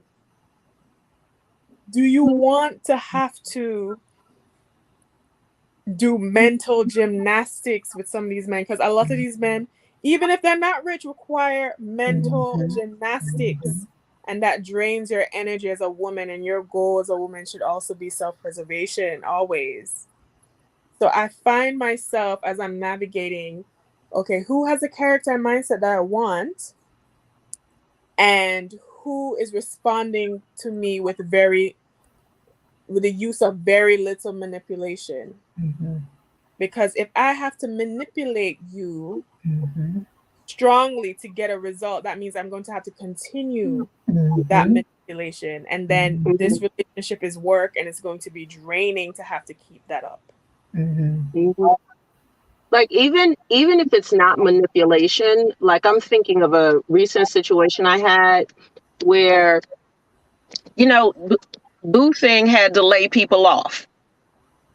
He had to lay off like 30 people. Wow. And could not give them feedback around the rationale behind the layoff. Had to follow a corporate script and kind of go down a list of, you know, this is who we laying off, blah, blah, blah, blah, blah. Sucks to be you. You're a great worker. And he's got people on the phone all day for a week, breaking down, cussing him out, calling security because, you know, the person then slammed down their laptop and is acting up. They bring stuff like that home and are like, you know, a lot of these dudes, to your point, they have depression. You'd be surprised how many of them, they all have therapists. All of them. They all have therapists, or a lot of them. I think they're all depressed, and the smart ones have a therapist. The not so smart ones, like the guy I was talking to Friday, he has a therapist. He has several. And everything, and he's another one. Just on the call I was with him, he told me how he had been in charge of 4 corporate downsizings in a year and a half. So he has to tell people, I'm laying you off, I'm laying you off, I'm laying you off. And these people have family, kids, health insurance. They're laying off people. Like my friend laid off someone who had been out of the office for 3 months for chemotherapy. She had just gotten back to work and he had to lay her off. So this woman is going through chemotherapy with no health insurance now. And they bring all of that mess home. And like Goddess was saying, it's a lot. Like, even if they're not, you know, ruthless businessmen who had to like take over a company and fire her, but if they're just at the corporate top, it's a lot. And they bring all of that mess home, which is why some of them use drugs, drink heavily. A lot of these dudes in sales in particular, a good friend of mine, great guy. Last time I saw him, I was like, he done lost a lot of weight. He looks a lot better. And he's always been a heavy drinker. Oh, I can't go to happy hour. I got an AA meeting. All right. Wow. I mean, these guys bring a lot with them, and it's really disingenuous to tell UGC and other women that if you just put on a wig and lashes and a bodycon dress, you ready. You ready for your high value man. They are not ready. They are not, like you said, Goddess, above your pay grade. You can you deal with a man in a pressure cooker job who is in Alcoholics Anonymous and has a therapist?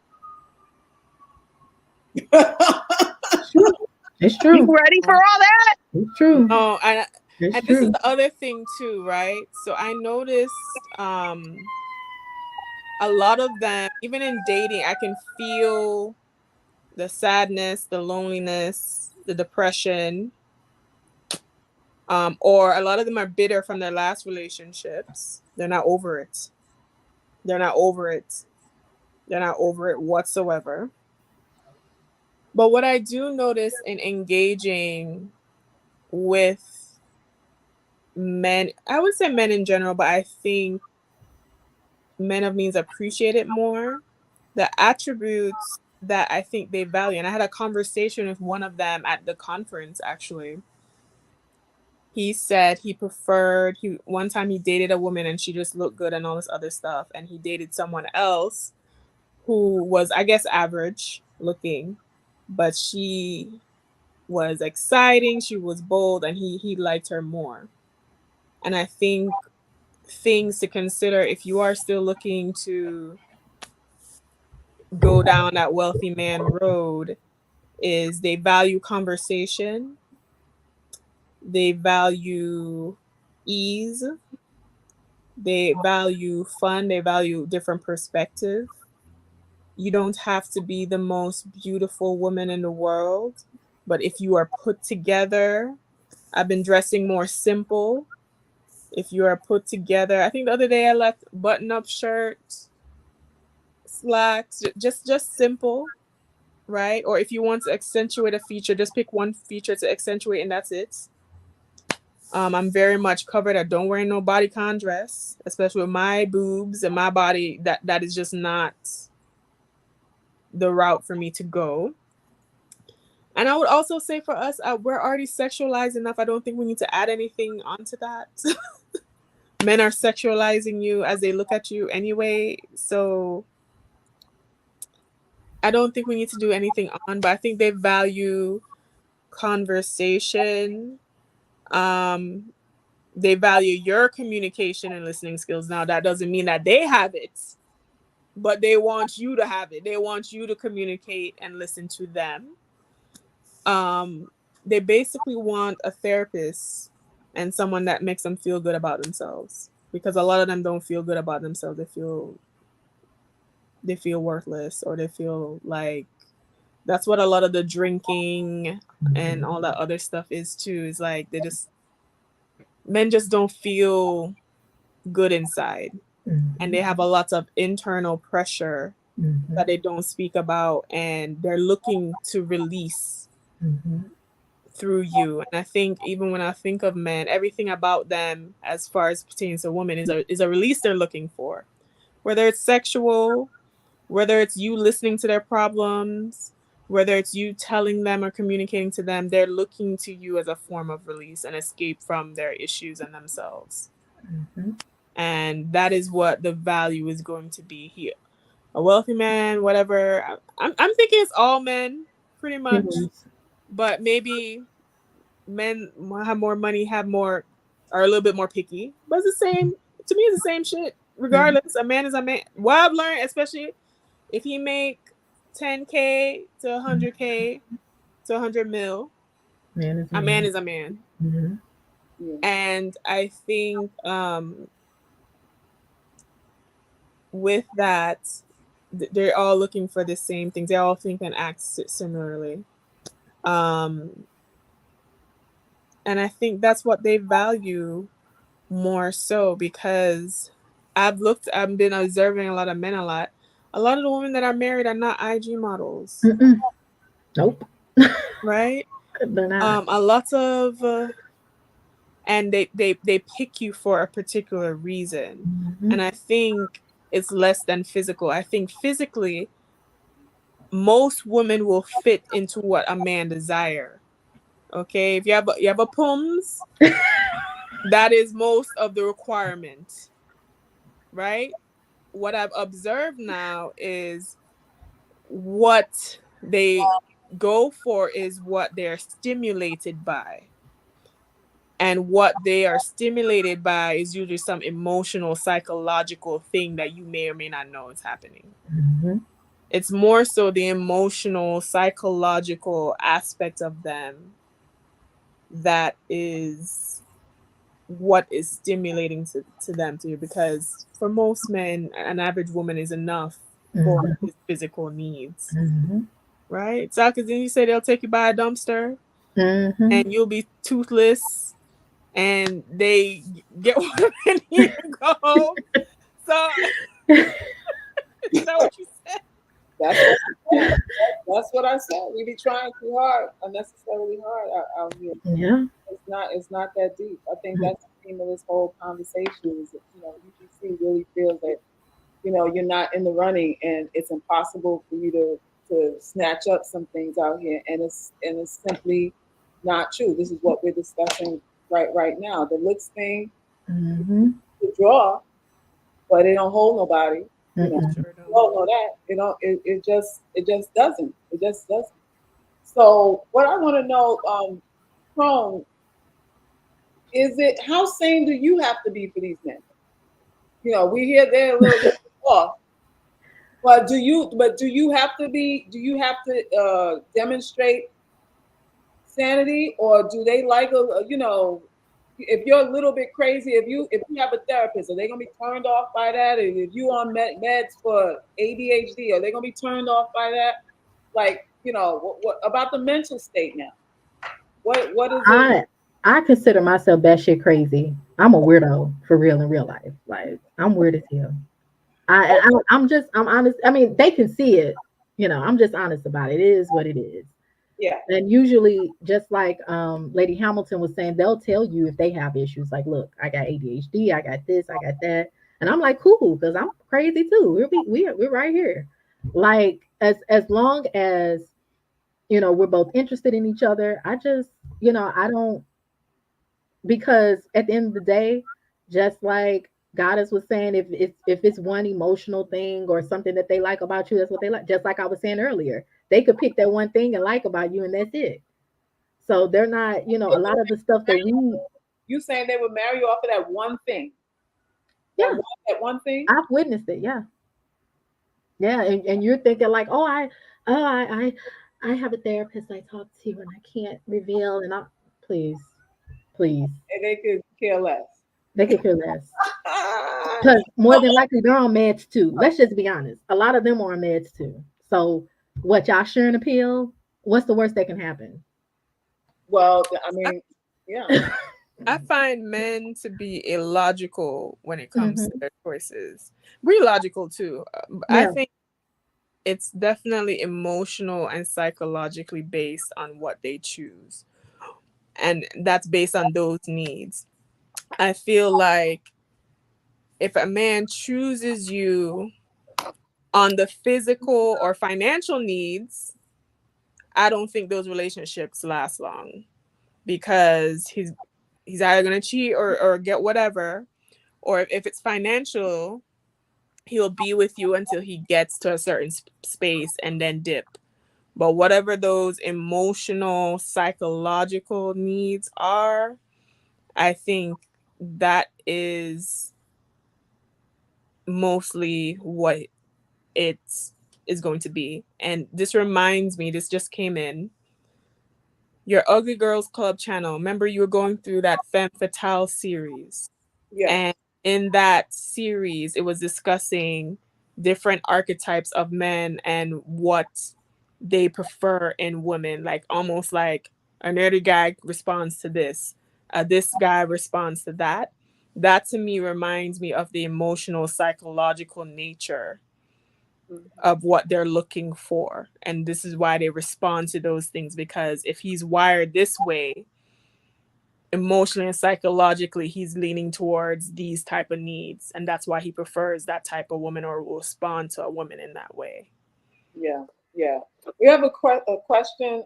Should you reveal your mental issues to him early on, or I like said when? What do you say? I say no. You say no. Villainous Crown. What do you say? I say it depends. In my situation, if he was to reveal that he has, issues, I'd say, okay, that's fine, I do too. But if he doesn't bring it up, I wouldn't bring it up. Okay, so if you're like weird or crazy, that's one thing. But like on meds or something, you might want to. Well, the truth is most super well off people, whether they're millionaires or not, if they're making a certain tax bracket, like Lady Hamilton and Goddess was saying, because of the stress, they're more than likely on some kind of med. kind of meds too. Yeah, they're on something. Okay, okay. I say no because in the beginning, I don't feel like certain personal information should be shared because you don't even know if this person even cares about you and you don't know what they're going to do with that information. Mm. And even though he may be crazy or he may be on meds and he's fine with how he is interpreting that, he may interpret that different for you. And certain things with men, I don't think I would even share unless they have proven some kind of investment or emotional investment to care enough, because that might leave you vulnerable, and that's my only reason against that.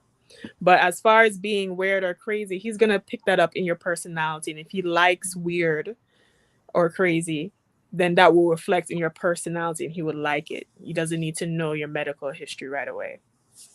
Okay, we have another thing, another comment here saying that I was told a man shouldn't be too comfortable revealing his deepest insecurities with you unless he finds you just a friend or a mother figure. Men don't tend to do that with women they admire.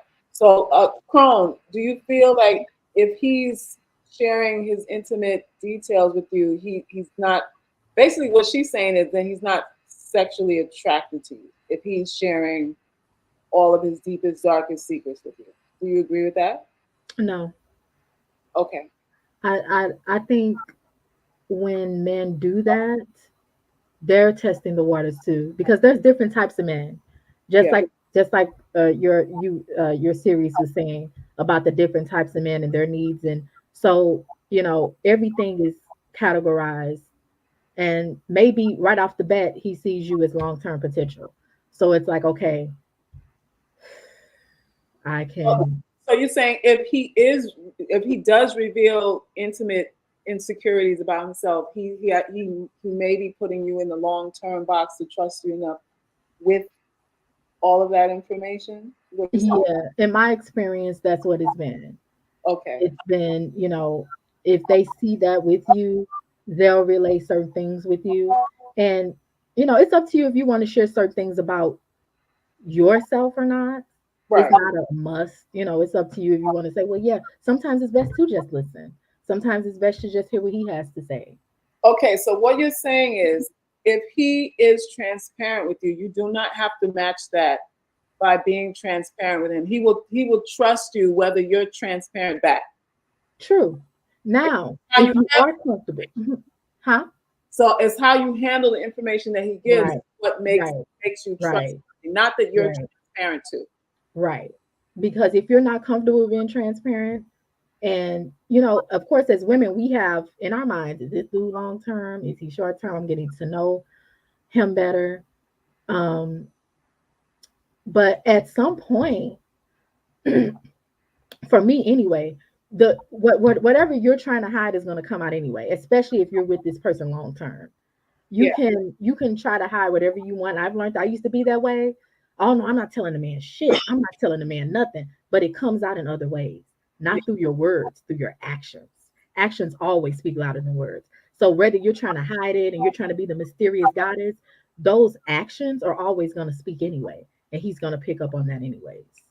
Because how you move is who you are a lot of times, and we don't realize it because we're not saying it out of our mouths, but it's going to show up. And once I got, because I went through that, I went through the dark goddess energy phase where I didn't want to feel anything because I didn't want to be hurt.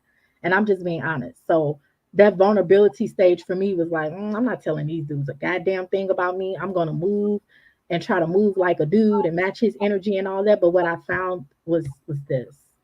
If I truly want that partnership, which I do, and I know some women don't want to be married, I understand that. I didn't want to be married at first. I just wanted my cat and I wanted to um, be at home minding my business away from these men because of things that I have been through in the past. But with my health going the way that it's been going, and honestly asking myself, what is it that you want out of this life? Is it true that you just want your cat and y'all just looking at each other, which is nothing wrong with that? Then you go do that. But if you truly want a partnership that involves marriage, that involves a child or children, your mindset is going to have to change towards the courtship thing. It can't be, sugaring and dating and doing all that stuff I was trying to do. It does not translate into courtship and marriage. Those are two separate things. Okay, so let me ask you this, Cone, because we spoke about this earlier that men don't see friendship the same way that we do. So it would how would sharing everything or revealing that revealing that wouldn't bring him closer to you, right?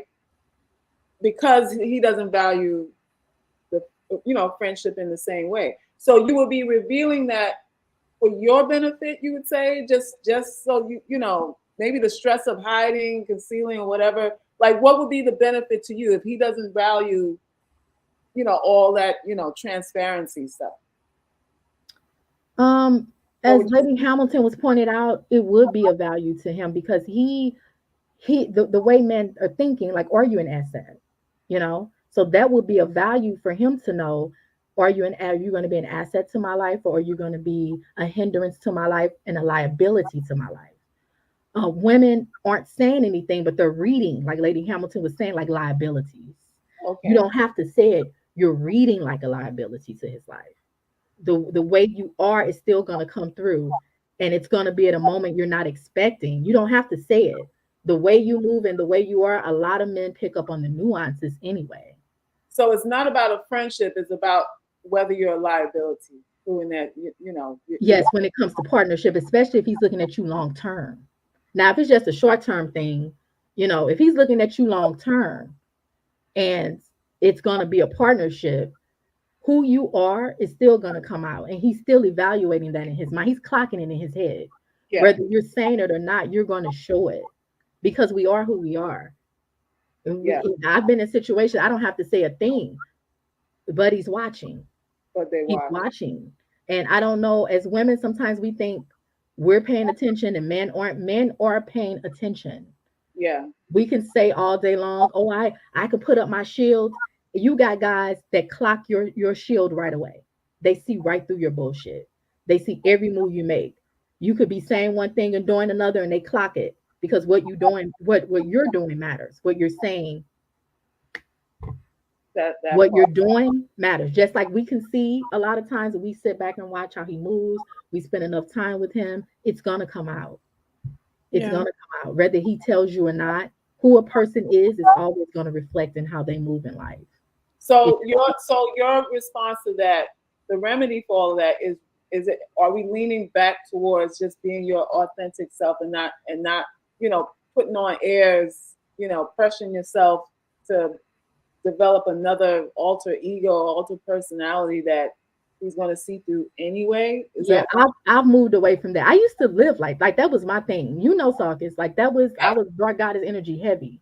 Yeah. And I tried to, and I was moving with certain type of guys. But when I came to the realization that if I want a true courtship, marriage, children in this life, I don't know about other lives. I know we get this one life that I'm gonna have to soften. I'm not a hard rock. I really am a gem. And these level up women saying, move like a man, think like a man, be like a man. I cannot, because I am not a man. Right. I am a woman. I have certain physiological things going on that doesn't line up with moving like that. If I'm going to be a wife and a mother, I can't be moving like one of the Game of Thrones characters and nurturing a husband and children too. Right. It's not going to work for me. Now, if I was going to plan on staying single, then I could do whatever, and it's like, oh, this short term, that short term. But now that I'm in the mind of long term, I can't have this idea of, men are like this and like that, and this energy about men, but still love a man or have a man love me, or, have a man see me as their solid partner, see me as somebody that's contributing to their life and their household, see me as someone that's worthy of being the mother of their children, worthy of being their life partner, and vice versa. Me seeing him as worthy of being, he can't be some weirdo talking about I hate women and women are dangerous and women are evil. It does not work. You cannot have that. So you have to choose. You really do. In this life, you have to choose a side. If that's really what you want, If you're UGC and you really want marriage, then that mindset can't be on sugar babying and snatching up a sugar daddy. Sugar daddies do not translate into husbands, and if they do, it rarely lasts. You Yeah. have to pick a side. You could do your alter ego, dark goddess energy stuff, but that rarely, in what I've seen, leads to a solid marriage and a happy, fulfilled marriage. Nothing's perfect. You're not going to meet the perfect man. You're not going to run off into the sunset. You're going to have problems within your relationship. But if that's truly what you want, and you have people around you saying, maybe don't do this, don't do that. If you truly, truly, truly want it, because I've been surrounded by people lately that's been like, but they're happily married. But they're like, girl, don't get married. Men ain't no good, or don't have babies because your body will change. But you have your husband and your kids, so why can't I have that? Right? So my focus is on being my true authentic self, softening myself so that I can pour that into children. So I can pour that into a marriage and husband, because I can't be out here on dark goddess energy ready to cut everybody up because of the stuff in the past. That's it. That's over. That's done. Or the things that I've been through or am going through, because I won't be able to fully show up as a wife and a mother. And if that's truly your goal and you're watching this, you can't have it both ways. You can't have the level up coach mentality, the sugar baby mentality, and the homemaker and wife mentality, or the partnership mentality where you want to be a sold up, assured partner with your mate and be a great mother, and not be the type of mother that maybe your mother was to you, and still be out here living like a Game of Thrones character. It does not work. Tried it. It doesn't work. Okay, well, devil's advocate here. Doesn't Shira, doesn't she have that lifestyle? She's dark goddess, married to, I don't know, I guess he's a millionaire, whatever, living life. No? I don't watch her. So Oh, I really don't know about her life. But at the end of the day, what a lot of these dating coaches are talking about is not how they're living. It was one lady, the housewife school. Well, this was a couple years back. I want to say like 2015. I don't know if anybody remember her, but What's she her got name? What's the exposed. housewife school? Because I keep hearing Y school and no one ever told me what her name was or I who. can't remember her name. I promise you, if I remembered her name, I would post it. I cannot remember her And name, how much but was she the got fee for Y exposed. school too? Because I'm just It was crazy. People were paying like $10,000 to $15,000. She even was featured in Ebony magazine. She was featured in Essence. I forget her name, I need to but charge 10, 15. yes, look her up. And I wish everybody looked that up when you get a chance. That man was not her husband. He was a paid actor. Those two kids were paid actors. And it was exposed. what are you, what are you It was a mess. saying? Remember, it all blew up. I can't remember her name, but she was very famous on YouTube. She was famous on Facebook. She was on Instagram. And somebody did some digging, couldn't find marriage records or something. The man said, "Yes, I'm a paid actor," and the two kids were paid actors. And women were paying her $10,000 to $15,000 per course. And it was black. She was black, but it was black women, white women, Asian women. I mean, she would fill halls. I She would don't trust fill married women. women. A lot of married Women women were, died. They yes, What were did you say, dusty guys? ass marriages and put on a front for everybody for because everybody you know, a else lot to of them have see. dusty ass husbands Yep. and they know a lot of stuff and they put up an image. Didn't Lady Hamilton on the last live said she only know what two, maybe one, two Hmm. women who are happily married and everybody was on the brink of divorce Divorce. or Yep. living their married single life? Hmm. So I think Shira probably lives a married single life because if Hmm. you have time to sit 6 hours on a live and you have a whole Hmm. ass husband, Yep. then obviously you're not spending that much time with your Nope. whole ass husband, Yeah. right? And then you're also spending time with your kids. So I think they must come to, I don't know, they must come together at some point. But if you have time to do those type of hours Yeah. on a live and you are married, that indicates to me that you are only seeing your husband, well, maybe an hour or two, maybe a night. And he old too. He might just be, sleep and all this other stuff. He's 20 years older than her. So it's not like she has to spend. No, I'm saying like it's not like he's spending all the way in the hours of the night and stuff like that. He going to bed at 6 o'clock and catching his matinee movie and his Denny's and calling it a day. I don't trust no. Listen, and this is part of the reason why. Oh, that is true. And it was another one too. Another wife school lady said her husband was vice president or something of Family Dollar, and somebody clocked her tea. He was the manager at a Family Dollar. Okay, like she's right. These women, they walked in with the camera, and he was standing there, and he's a manager at the cash register. But she told everybody he was vice president. They were paying her good money. They walked in with a camera on And them. the man, because the man would make appearances in this wife school lady video. This was a while back too. And somebody in the comments was like, "No, this ain't real. He's not a vice president at Family Dollar. He's literally a manager at the store up the street," and they proved it. And she shut everything down too. Because I'm thinking, I'm the same way. Why you got all this time on your hands and you got this so-called wealthy husband? You should be doing other stuff. It's like, no, if you're doing like a 15-minute hour video and stuff like that, all right. But I've seen hours and hours of like these men are needy as hell. So because these men needy. Yeah. They are very needy. Very needy. That's why I said I don't even feel like we should be dating so many at a time, because I'm drained. I'm tired. I don't know how these women do this. Listen. And as far as like vulnerability goes, right? This is what I will say.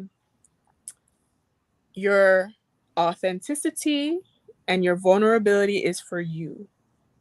And anybody that you choose to share that with needs to earn it first. What I have come to understand is that people don't respect shit. People don't know the value of anything. They know the cost when it costs them something, but they don't know the value of anything. And if a man chooses to be transparent with you, hold space for him. But don't necessarily think that, okay, I need to just open up the floodgates of all my vulnerable and insecure stuff. And if you are going to begin that process of sharing things, has he earned it? One, and then two, start off with something you're over. Don't be sharing stuff that you still trying to, like Falcon said, go through. You still going through and thinking, oh, no. And then from my dating experiences as well, and this is a tactic that some men use, this has been enacted on me, right? I remember I was dating someone and he started being vulnerable and open up about a bunch of stuff, and I held space and I listened, but I didn't really share anything personal about me. And upon further dating, I was validated to not do that because this guy was trying to prey on me and trying to scam me out my drawers. But what they do sometimes is try to be vulnerable because they know women like to reciprocate and use as a tactic to get you to open up to all your vulnerabilities and insecurities. It is a tactic. It is a tactic. Your openness and everything, information can be weaponized. This is true. And I've seen the other side of that. I've seen people be transparent, and I try to weaponize it, and they were like, "Bitch, I told you. What you trying to do?" Like, and the whole comment, and you, and they like, and I've been through that. I told you that. Right. Now what? And it totally reversed the energy, and my flex ended. Me throwing it back in their face didn't mean anything. They weren't ashamed of what they told me. Right. So that's the thing. Whatever it is you're telling, if you're ashamed of it, you need to keep quiet. Yeah, agreed. But if you've and worked it out, it can't be weaponized, because the only way it can be weaponized is if you feel guilty about it. Right. And if I agree with that. So that's another way to look at it too. Aaliyah, do you want to say something, my dear? Yes, I just didn't want to interrupt you, ladies. That's I okay. did want to share some things. So I am a married woman, and I'm also a mom to a 2-year-old. I'm a stay-at-home mom currently. And And one of the things that I've noticed, like I know Goddess was talking about how a lot of these people are just talking, they're not actually living what they're talking about. And Yeah. I have noticed, like, just as a stay-at-home mom, I have like some time while my husband's at work and I get to interact with other moms. And I feel like women, and they always wanted to compare each other's marriages or like how well their children are doing. So there were a lot of women that were like, oh, I guess get to stay home and pop out babies in my husband's mansion, and I don't have to cook or clean or do anything. And it's like, even if you don't want it to, sometimes it makes you feel bad about your life and like what you're doing and how your child is doing. But then, later you find out that this man is beating her. This man gives her $100 like every 2 weeks. Some of these women, they're being cheated on by multiple women, by multiple people and men. And then it's like, yeah, my husband is not rich. We have an apartment that we rent, but like every single time he gets paid, he hands me the entire paycheck, and he's been doing this even since we were dating. Mm. Like when he while I was in school and working part time, he's HVAC, right? So the whole blue collar. He's a white guy, so I don't know if that kind of, he was the kind of guy that like he didn't dress up. He, to this day, he still doesn't dress up, but like he was working two jobs, and once he was able to stop paying for his mother's chemo, he gave me that entire paycheck. He still worked. So Okay. like I like there's a lot of stuff on social media. I feel like they always say it's a lie, but I'm starting to think that it really is a lie, a lot of it. And I also study a lot of like Eastern philosophy, and there is a phrase that is, I think the origin is Chinese, and it discusses there are three treasures in a man's life: barren land, a worn down coat, and an ugly wife. And it's because other people don't want to steal those things. You get to keep them for yourself. And my husband, like, I feel like I'm definitely UGC. And my husband's never called me ugly, but he did acknowledge, he was just like, all these like Instagram models and like the very glamorous ladies, they're a headache. Even the women that like they're married, but they walk out like they wear swimsuit wear to Target. And it's like these men come to them, and then it's like these men, they don't care that the husband is right there, and sometimes they pick fights. It's just like, it's almost like, even though it's very difficult to be in my skin, because I think ugliness in itself, it's not just like appearance. Like, it affects how you get jobs, it affects how you're treated at the doctor. Yeah. It's a whole thing. But then it also makes me feel like maybe I'm happy to be a UGC sometimes. Say that with your chest. Yeah, I think Hey! I think it's Hey! definitely beneficial, because you ladies are right. Like, all the glamorous women that I was jealous of, they're not married. They're the ones getting cheated on, and that's why I would never like um bully them, because a lot of even other women, they bully those beautiful women. And it's like, I had no idea that y'all, because I don't know what it's like to be like supermodel pretty and then take medication that makes you gain 200 pounds, and then all of a sudden you go from uh having the doors open for you, having guys like buy you drinks. That's never been my thing. Doors have always slammed in my face. No one has bought me anything. But then to see these women come from this life to go to this life, it like they fall apart. They don't know how to handle it. This is like me, and worlds like me where, oh yeah, that's just another Tuesday. Hello, hello. Listen, we the medication they didn't know they need. We the friend they didn't know they need. We bring another element to this thing because we've had to face, as you say, not just being unattractive when it comes to relationships, but like you said, it affects employment. Like, people will employ pretty people. It affects how you're treated in the hospital. It actually does. If you're unattractive, the nurse ain't coming by to check your blood pressure every hour like she's supposed to. Exactly. Like who's gonna come and say something to her? Nobody loves you. So it's Right. nobody to check her. So the quality of care is going to be substandard there too. So we know as UGC girls, it's not just relationships. It's how you treat it in church. It's how you treat it in the grocery store. It's how you treat it in the hospital. It's how you treat it in these job interviews and all that kind of stuff too, depending on who's in front of you. So that's why the energy of listen, I matter, I have value. You don't get to determine that for me. You weren't there at my conception, at my birth. You weren't there in any of the things that I had to overcome, in any of the diagnosis that I now got to deal with. Did you help me with medications? Did you help me through school? The car that broke down, I got to find brake money for that. Did you do that? You weren't there for all of that. So you are not qualified to tell me what I'm worth. Exactly. And it's like crazy. Like I've worked, so I'm a stay-at-home mom now, but I worked for a company called Coinbase. They sell like Bitcoin. I've worked for Facebook, but I've also worked for the federal government, right? So I think I could speak to this very well.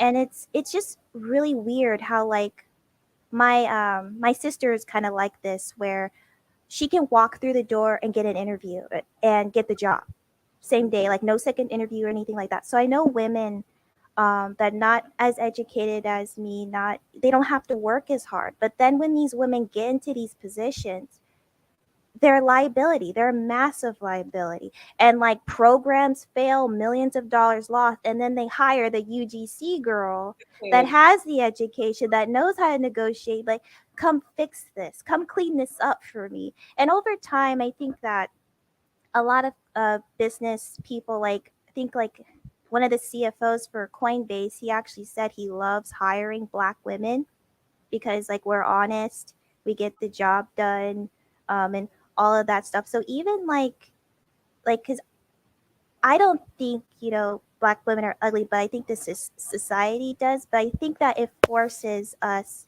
into a position where we have to do more. And I think that even if we're not the cover of like magazines and all of these different things, they still give us grants for businesses, and a lot of corporations will still give us jobs and stuff because they know we can handle it. Hello, hello. Let me shake the woo. Let me shake the tambourine on that. So talk to me now about is there anything you want to share with UGC? You are a married UGC woman. Hmm. What's your one piece of advice to give to UGC who thinks that marriage just is not in the cards? Like, is there anything you want to share as a woman, as a married woman, doing her thing? Okay, so I have a few things, but the very first thing I would say is open up your options. Don't just date black men, date like varieties of men, because, and there's actually a book, it's called Is Marriage for White People, where this guy, he's from Stanford, he's a black man married to a black woman, but he talks about how black men, the more money that they make, the less likely they're willing to marry a phenotypical black woman. Mm, But other men of high value are still willing to marry black women because of the value they bring. And I've been around like people like who they work in oil, they work in like tech. So a lot of like them are still married, like they're not black, but they're married to their first wife, and they say the value of a good woman, if you have a good woman in your life, it's like having the ability to print your own money. mm. So Uh, men know that, and that's why a lot of the black women, they're seen as like the come up chick or the fall back chick. And it's like, I honestly think as a UGC girl, you have to keep your standards high. You have to open up all of your options. Don't just be they rely on you being race loyal, but they're not race loyal. They're loyal to being a man. So you need to be loyal to being a woman, okay? And then people will say like, oh, like you're, and this is not from black women. This is from black men talking about how I'm a race traitor or and all that stuff. It's like, well, I'm not a baby mama. Like you can't call me a baby mama. You can't put that on me, because also I waited too. Like I waited to marry. I think don't have sex with these men. That's like the third thing. Don't have sex with these men. Wait a minute, Leah. You just dropped the bomb there. When you say you waited, were you a virgin for your husband? Yeah, both of us were virgins actually. If that kind of paints a picture. That's what so when I say I know what I'm talking about, I know what I'm talking about. Like they all these like male podcasts. Hashalaboya. Like talk about like, oh, a man, he can have sex with all these different women and he can still pair bond. No, they can't. They hate themselves. Men who sleep around with just anybody. I've asked a guy this. He's a very nice guy. He's in therapy now, but I'm like, you often talk about how much of a player you are. Are you happy with yourself? He couldn't answer the question. Wow. And then like I know another guy, he honestly said, he's like, I wish I waited, because he had gonorrhea, chlamydia, and now he has HIV because of sex workers. He's a walking dead. Yeah, he was just like, if I just had some restraint. And that's what I also think, that high value men are men that can say no to women. They can restrict themselves, they can contain themselves. And they're always like, we're like these sexual creatures, we need it and we can't handle it. Then why are you in leadership? You're admitting to me that that you can't handle it, that you are just like you're just so tied to your biology that it causes you to do stuff. So I'm supposed to get into a partnership with you that involves money, that involves my health, that involves so many different factors. Like a stay-at-home wife and mom, they already economists already did the math. It's valued at a six-figure job that a woman is willing to do for free. But then you get to be the community bicycle, letting everybody have a ride. And then a woman is supposed to trust you. Well, you're not a high value. You're not a high value man. So don't let these men, because I know a lot, sometimes I get my feelings too, right? Because they always talk about this like, oh, you're ugly. You need to lower your standards. Or like I had someone say to another girl, like, there's only certain girls who are viewed as cum dumpsters. And I was like, well, what do you put in a dumpster? Trash. So thank you for telling me that you're trash. Move on to the next. It does not matter if you're glamorous, if you are average, if you are ugly, right? We still have more value than men because we have vaginas, and they know that. And that's why they like to make all these lies. And here's the thing, this amount of counsel, it came from men. It came from men telling me, they told me to my face. And mind you, this is Texas, right? I live in Texas. It's very like biblical, like don't have sex. But I was also raised in Islam, right? So in Islam, it's like if a man touches you, then you're dead. They don't really have like gender inclusive stuff. It's like women with women, men with men. But it's just like, he said it in the health class. He's like, there's no point in having sex with a man because he's going to sleep with you and then call you a whore afterwards. So why are these women like trying to find value in sex when even they don't see it? And I understand that we're trying to find love, but if you're going to love somebody, you have to love yourself. Baseline. We are not stops along the way. We are destinations. It does not matter if it says it doesn't matter what these men say, okay? Because they're like, a man will marry a porn star. A man will marry a chick down the street. If he sees value in you, it doesn't matter if another man's like, your chick. Well, first off, he's not going to tell another man to his face that your wife is ugly, because that's a beat down. Men don't do that. Yeah. They just don't. So even if the world is telling you that, you only really need one. Even like the 600-pound life girls, they got husbands. Yo, Aaliyah, you like a quiet assassin. I You can really, too. I've heard people call me that, and I hate it when people, they judge Black women for Mhm. how they handle the trauma of just existing, Yeah. right? Like Yeah. the wigs and the weaves and the eyelash, like we're just like the whole masculinity thing. Black women are masculine. I call it like glitter spaghetti, right? We're trying to do all of this stuff because we want to be seen as women. But the problem is we're doing all this stuff for men that don't give a damn. And we have to start doing stuff for men that care and men that do. Because like here's another thing. A lot of Black men, like just men in general, like I would say, but I can only speak from the Black male experience because I've had family members and stuff, right? A lot of them will say things like the only people that like Black women are Black men, and Black men don't love you either. And I'm just here to say, like, that is a lie. All men see, and I'm speaking like I'm built like a pencil. Okay, I'm built like a pencil. I've been told I have a boyish figure. I'm dark skinned. My hair's in braids now, but I have 4C hair. I got somebody. Anyone in this chat can get somebody. Don't let these guys talk to you. I have this guy, like, it's gonna sound crass, and I do apologize, but I have this guy.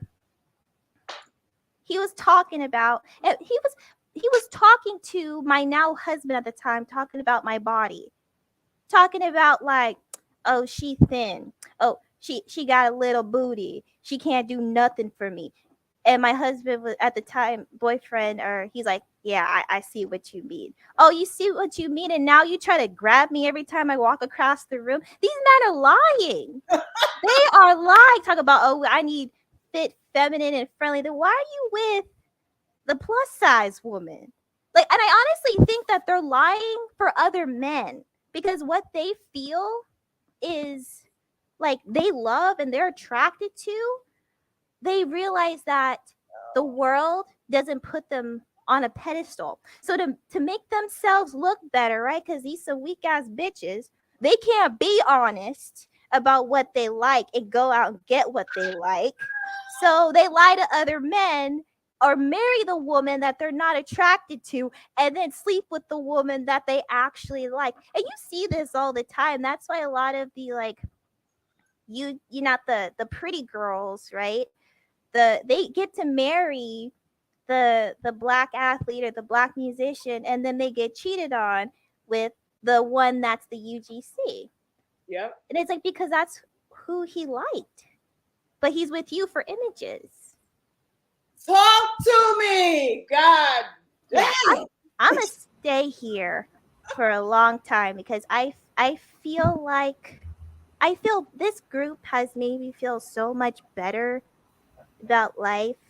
And like, even my husband, like, he's like, yeah, you can give this lady all my money, I don't care. Because he gives me money, like, to like donate to people sometimes. So yeah, that's what I'm like, this doesn't, like, men are in a crisis. I can feel like men are in a genuine crisis, and I do fear for the mental health of men, but it's men that are fucking it up. Like, why are you lying all the time? All the time. Be honest. Like, you can't handle it. You like something that is not what the world tells you that you, because if more men were able to, like, speak out and be like, you know what, I actually love dark skin, or I actually love thin women, or whatever they like, it's gonna cause a lot of rich people to lose money Mhm. because they're invested in making sure we get tanned or we bleach our skin or we straighten our hair or we get the wig, because there's like multi-billion-dollar industries that are, they rely on us being unstable, because if we are stable, like, I like this, I like myself, they can't handle it. Yeah. Mhm. There's no money to be made No if money to be made. Exactly. you are stable and you Mhm. are, you know, Mm-hmm. that's the truth. It's like the Like, men's, they be lying. Every Mhm. time I watch a male podcaster, I'm just like, mm. so you know, I'm glad that you are bringing this perspective as a young. How old are Mhm. you? How old are you, about? I'm 28. Okay, so you're a young wife, and how Mhm. long? How long have you been married? 4 years. Okay, 4 years now, and you are UGC. You were a virgin. You kept yourself until marriage, and you actually found a husband who kept himself too, which is like that's a unicorn right there. I mean, you're one thing, but to have a husband who's experienced this first time thing with you is absolutely amazing. Was there ever a time that you doubted that you could be happy with him? Like, how did you feel? Were you intimidated because of his race, because of how you looked at all, or were you always confident in, you know? I would say I was a very insecure person. Um, but I would say that like, because I had a lot of white friends, right? And I feel like I've had a lot of good people around me, and that's why I would never like trash anybody regardless of like how they look or stuff. And I had this woman, older white woman, and I kept telling her, like, because I couldn't talk to my mom about love, you know, because she was a light skinned black woman. So whenever I told them, like, mom, they're rejecting me, she was like, oh, boys loved me. Boys were all over me and I could ask them for anything I want. I didn't have that experience. And there was a time where I broke down at my friend's house and I was just like, men are rejecting me left and right. And then I was around my friends that they got to go to prom. They got to, um, go on dates and have men buy them things. And she told me, she was just like, this, I think it was like this whole life changing moment. She was just like, if a man were to walk into a Porsche dealership, right? And he was just like, "Oh, I want to test drive it for 6 months, and I wanna just sit in the car. I'll see how I feel." But they'll tell him, "Get the fuck out." Yeah, They won't, and even if he tries to be like, "Oh, it has a dent," or I'll have to fill it up if I drive it, try to discount. They'll tell him still get out because he's there because he wants to be there, because he recognizes the value of that Porsche.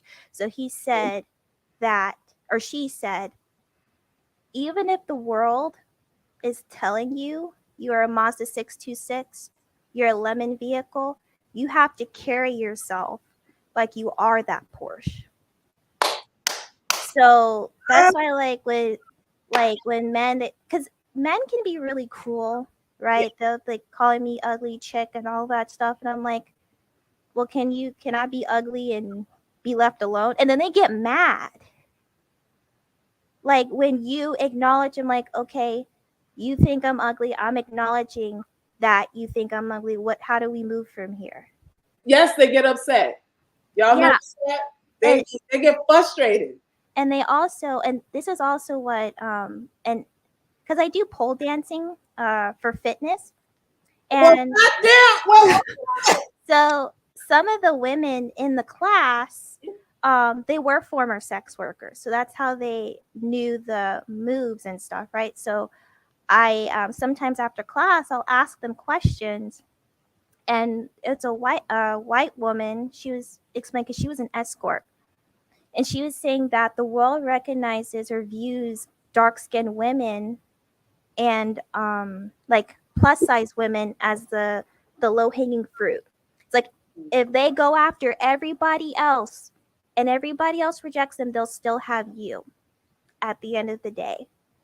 and they view us as easy. And I can speak to this because it's like, so a white woman or a thin woman or an Asian woman can go, if they fit the aesthetic, right? This is just if they fit the aesthetic, they can go and text a guy at any time of the day and night, and they will rush to them. They'll give them all this money, right?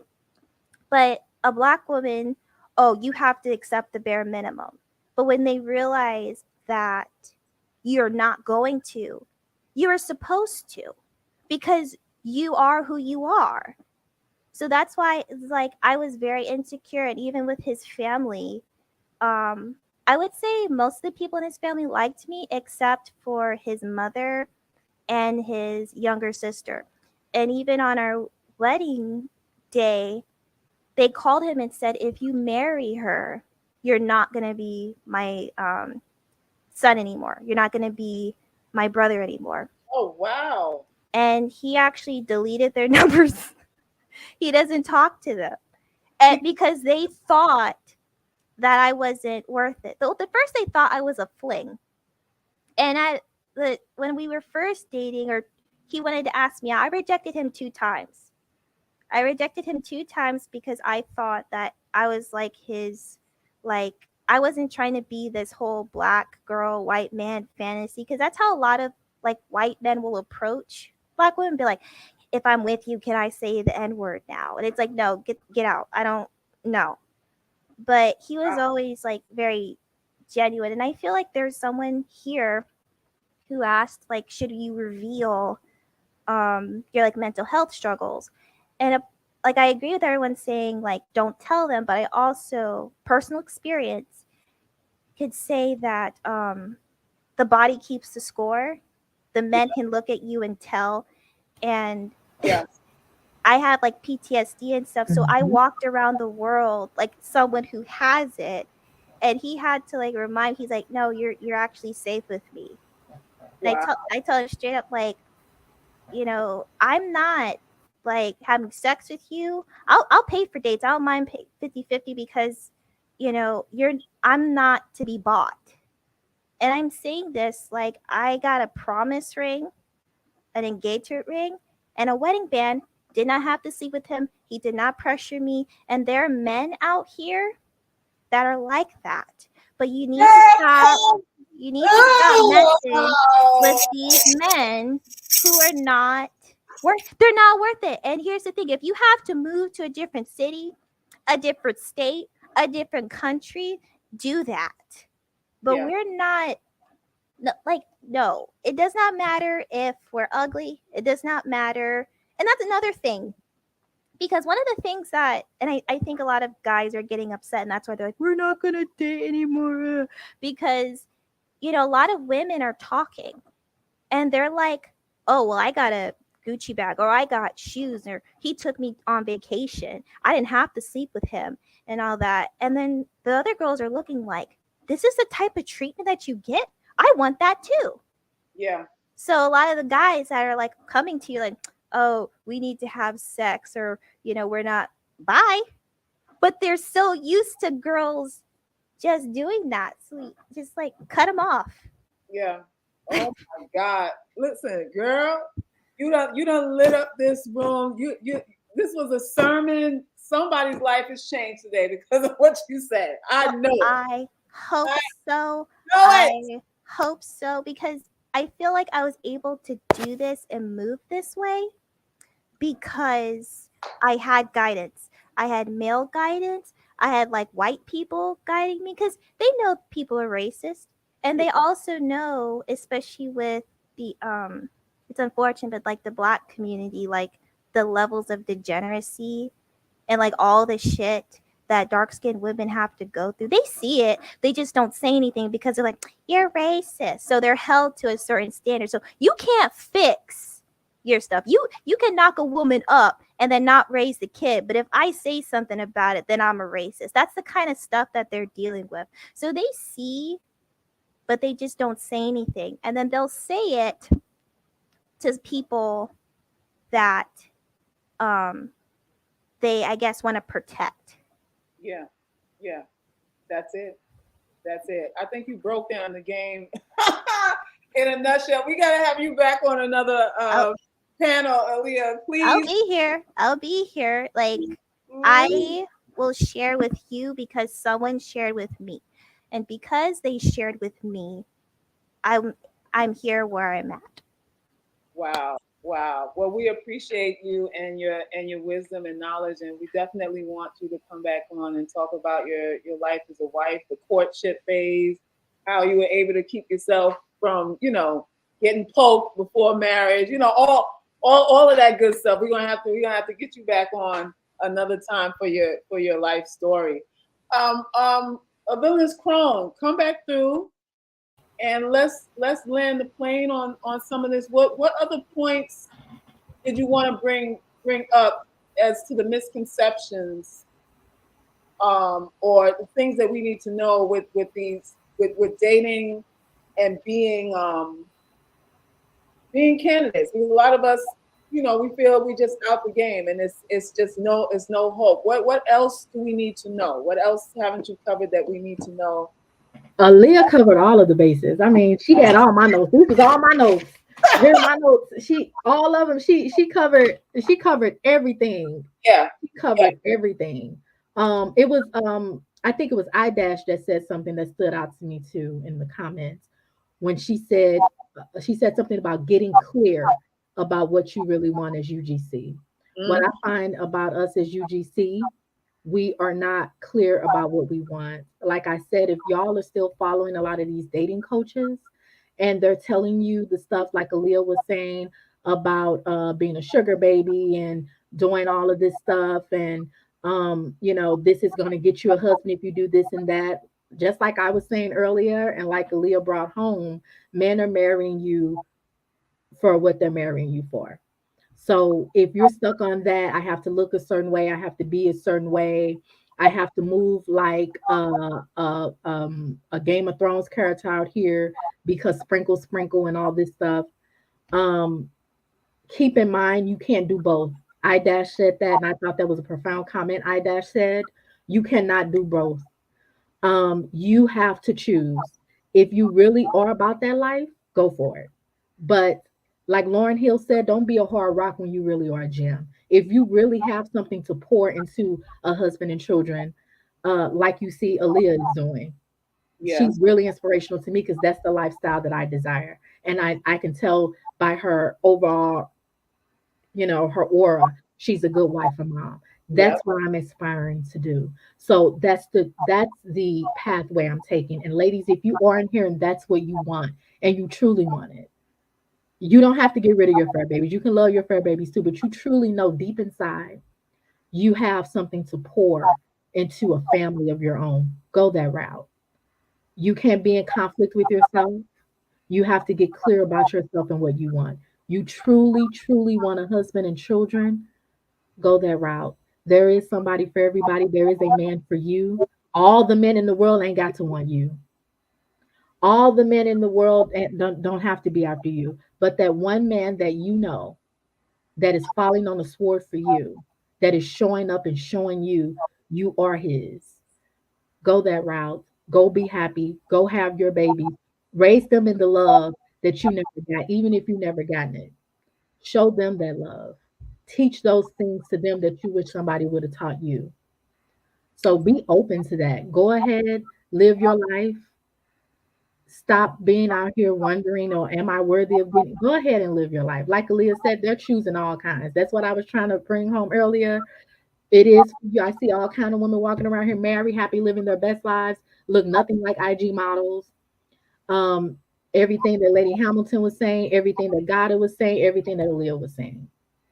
You know, go out there, live. You want a family, go build your family. Go build your family. Go be happy. Go live your lives. Life is short. Take it from someone who is going through health problems. Life is short. Go live that life. Go do what you've been wanting to do. Stop letting these podcasts and people hold you up and tell you you're not worthy. Even people in your life. Oh, nobody wants you. Don't worry about that. Go and be with the person that's showing you that they want you, that's showing you they're ready to show up, and go be happy. That's all I got because that's what I'm about to do. I'm about to go to this art event and go be happy and frolic all around and live my best life. Get outside, catch some good air, and live. If that's what you truly desire, go for it. This live was needed, I think, more than we even realized. I'm so glad for you putting things into perspective, Crone, and willing to do this, and all and everyone who joined the panel, Goddess and Lady Hamilton and Aaliyah. I mean, she just brought the fire. Yes, She put yes, a she put a capstone on this motherfucking yes, thing, and just gave the whole damn game. Like, yes, and her thing is, you got to expand your options too. You can't be yes. running behind somebody who ain't running behind you. Right. No, who really don't see you I as, don't see you or anything. Correct. you can't force anybody to Mm. care about you. You just really can't, and you don't have to. You No, don't you don't. And have that's what I want to drive home to UGC. Please understand, you don't have to force anybody to like you. I wasn't forcing that Arab man to come open the door for me. That was not a must. I was just being, to. you know.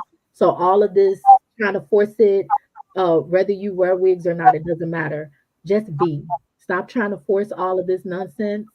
Just go with it because somebody's out there for you with your daddy face, with the wig on, whatever you got going on. You're thinking, oh, I got this fat roll.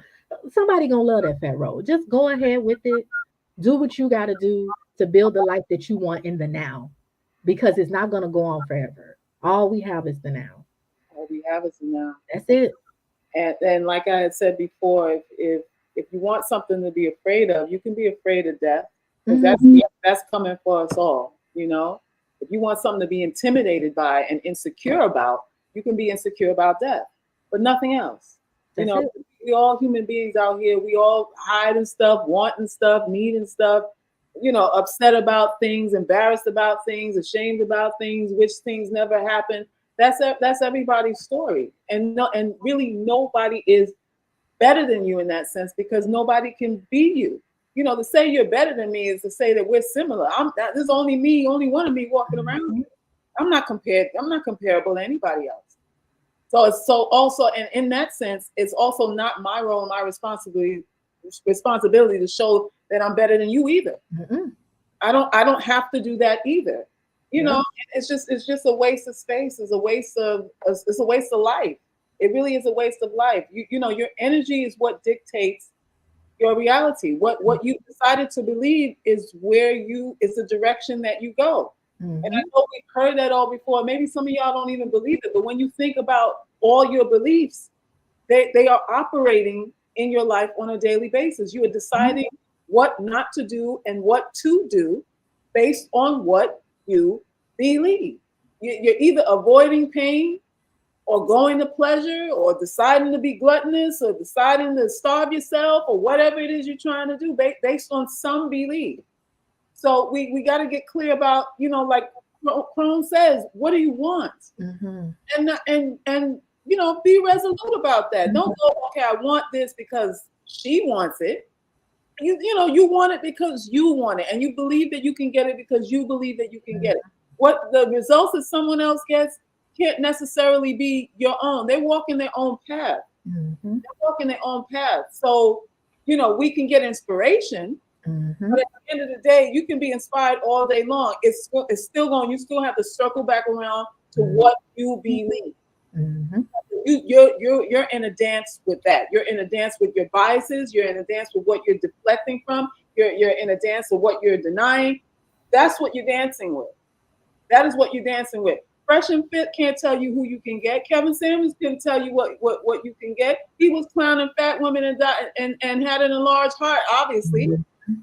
and he's not even here anymore. With all the suits and the colognes and all that stuff, he appeared to be well, but it's all appearances at the end of the day with a lot of people. Y'all have to understand this. So when Mhm. you're measuring your worth against how somebody appears, you don't have enough information. What did I tell y'all about jealousy? If you are jealous of anybody, it's because you don't know them. Because Mhm. we idolize people we do not know. We fall in love with people we don't know. What Mhm. we just broke down in the first hour of this talk, the men don't even need to know you to love you. Mhm. and they don't value friendship in the same way that we do. You know, it'd be one thing, it'd be that mold on your left butt cheek, and you know, that mold is so cute. Let me marry you. Yeah. And we making it deep. Yeah. We're making it deeper than it needs to be. Like, stop fighting with yourself. You don't need to fight with yourself. And you Nope. don't need to fight with nobody else. And you don't have to spend your whole life proving that you're not a nigga. Right. You don't need to spend your whole fucking life trying to prove that you're not a nigger. That is not what you're here to do. It's not what none of us are here to do. I don't care what we looking like out here. Nope. I don't care. So you have to embody, just like Aaliyah said, listen, you could be a Volkswagen or a Porsche. You. And even if your Porsche got dings on it, like she said, you go to the dealership and be complaining about dings, they walk you out the fucking door. Because you obviously came for something that you wanted. You saw something you wanted. Something was in there that you wanted. And that really is the point. And another thing I want to say before we leave, a lot of us say, "Oh, we don't get results. Nobody talks to us because the wall is up." This wall we have built up, it deters people. Just like I was saying, our actions speak louder than our words. And that big wall, let the wall come down brick by brick, because you can't let that kind of love you're seeking in if you have that big wall up with yourself first and foremost. You have to take the wall down to see yourself first. Yeah. And then you can allow that person, because how can someone approach you? Just think about it in the physical. How can he approach you and you're walled up and walled in? There's no way to get through. So go ahead and let the walls down and just go out and live. Just go out and live. Be at peace with you. Be clear about what you want, and go out and live and get that. And hopefully, the next time I do a panel, I'll be saying like, "Look, I'm engaged." Why not? Yes, girl. Why not? You know, like I am just I'm out here. I'm out to get what I want out of this life. It's real out here now for me. Yeah. It's time real, very real out here. It's Oh, time. The time is now, most definitely. yes, for sure. For sure. Well, I want to thank you again. What time is your art excursion? And all Oh, that? it starts at 1, I believe. 1 Central Time. I'm in Central Time. Okay, so we know you got to get ready, get perfumed up, and all of that good stuff. Listen, you came through. You came through with a different perspective. I think you calmed the anxiety for a lot of women. I because I feel it. I feel there's a lift. Mm-hmm. I feel there's a lift. There's a shift that happened with this particular one, because we're coming with a UGC perspective that it's sound and it's solid and it makes sense. And internally we know that it's true. Mm-hmm. Internally we know that it's true, because we've tried the formulas and it's like it ain't adding up. Mm-mm. You gave me the blueprint and the blueprint still ain't working. Exactly. So we know there's some truth to this thing. Like we're trying too hard. I think we know that now. Mm-hmm. I think we really know that now. So I appreciate you for sharing. Lady Hamilton, Goddess, Aaliyah, my dear, we gonna have to do part 2. Yes. Definitely all of us need to come back again and do a part 2 on this master class. This was a master class, y'all. Let's talk is just thank you. Thank you for UGC. Seriously. I told you before, it saved my life literally. I was almost up out of here. It was done for me. No wig could fix it. I've been to therapists. And I could break down and cry now, but I'm not. I have paid, I have been to therapists. I have talked to people.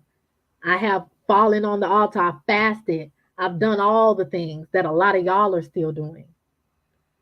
But what changed it for me was UGC, and Salk is coming with the real hard facts.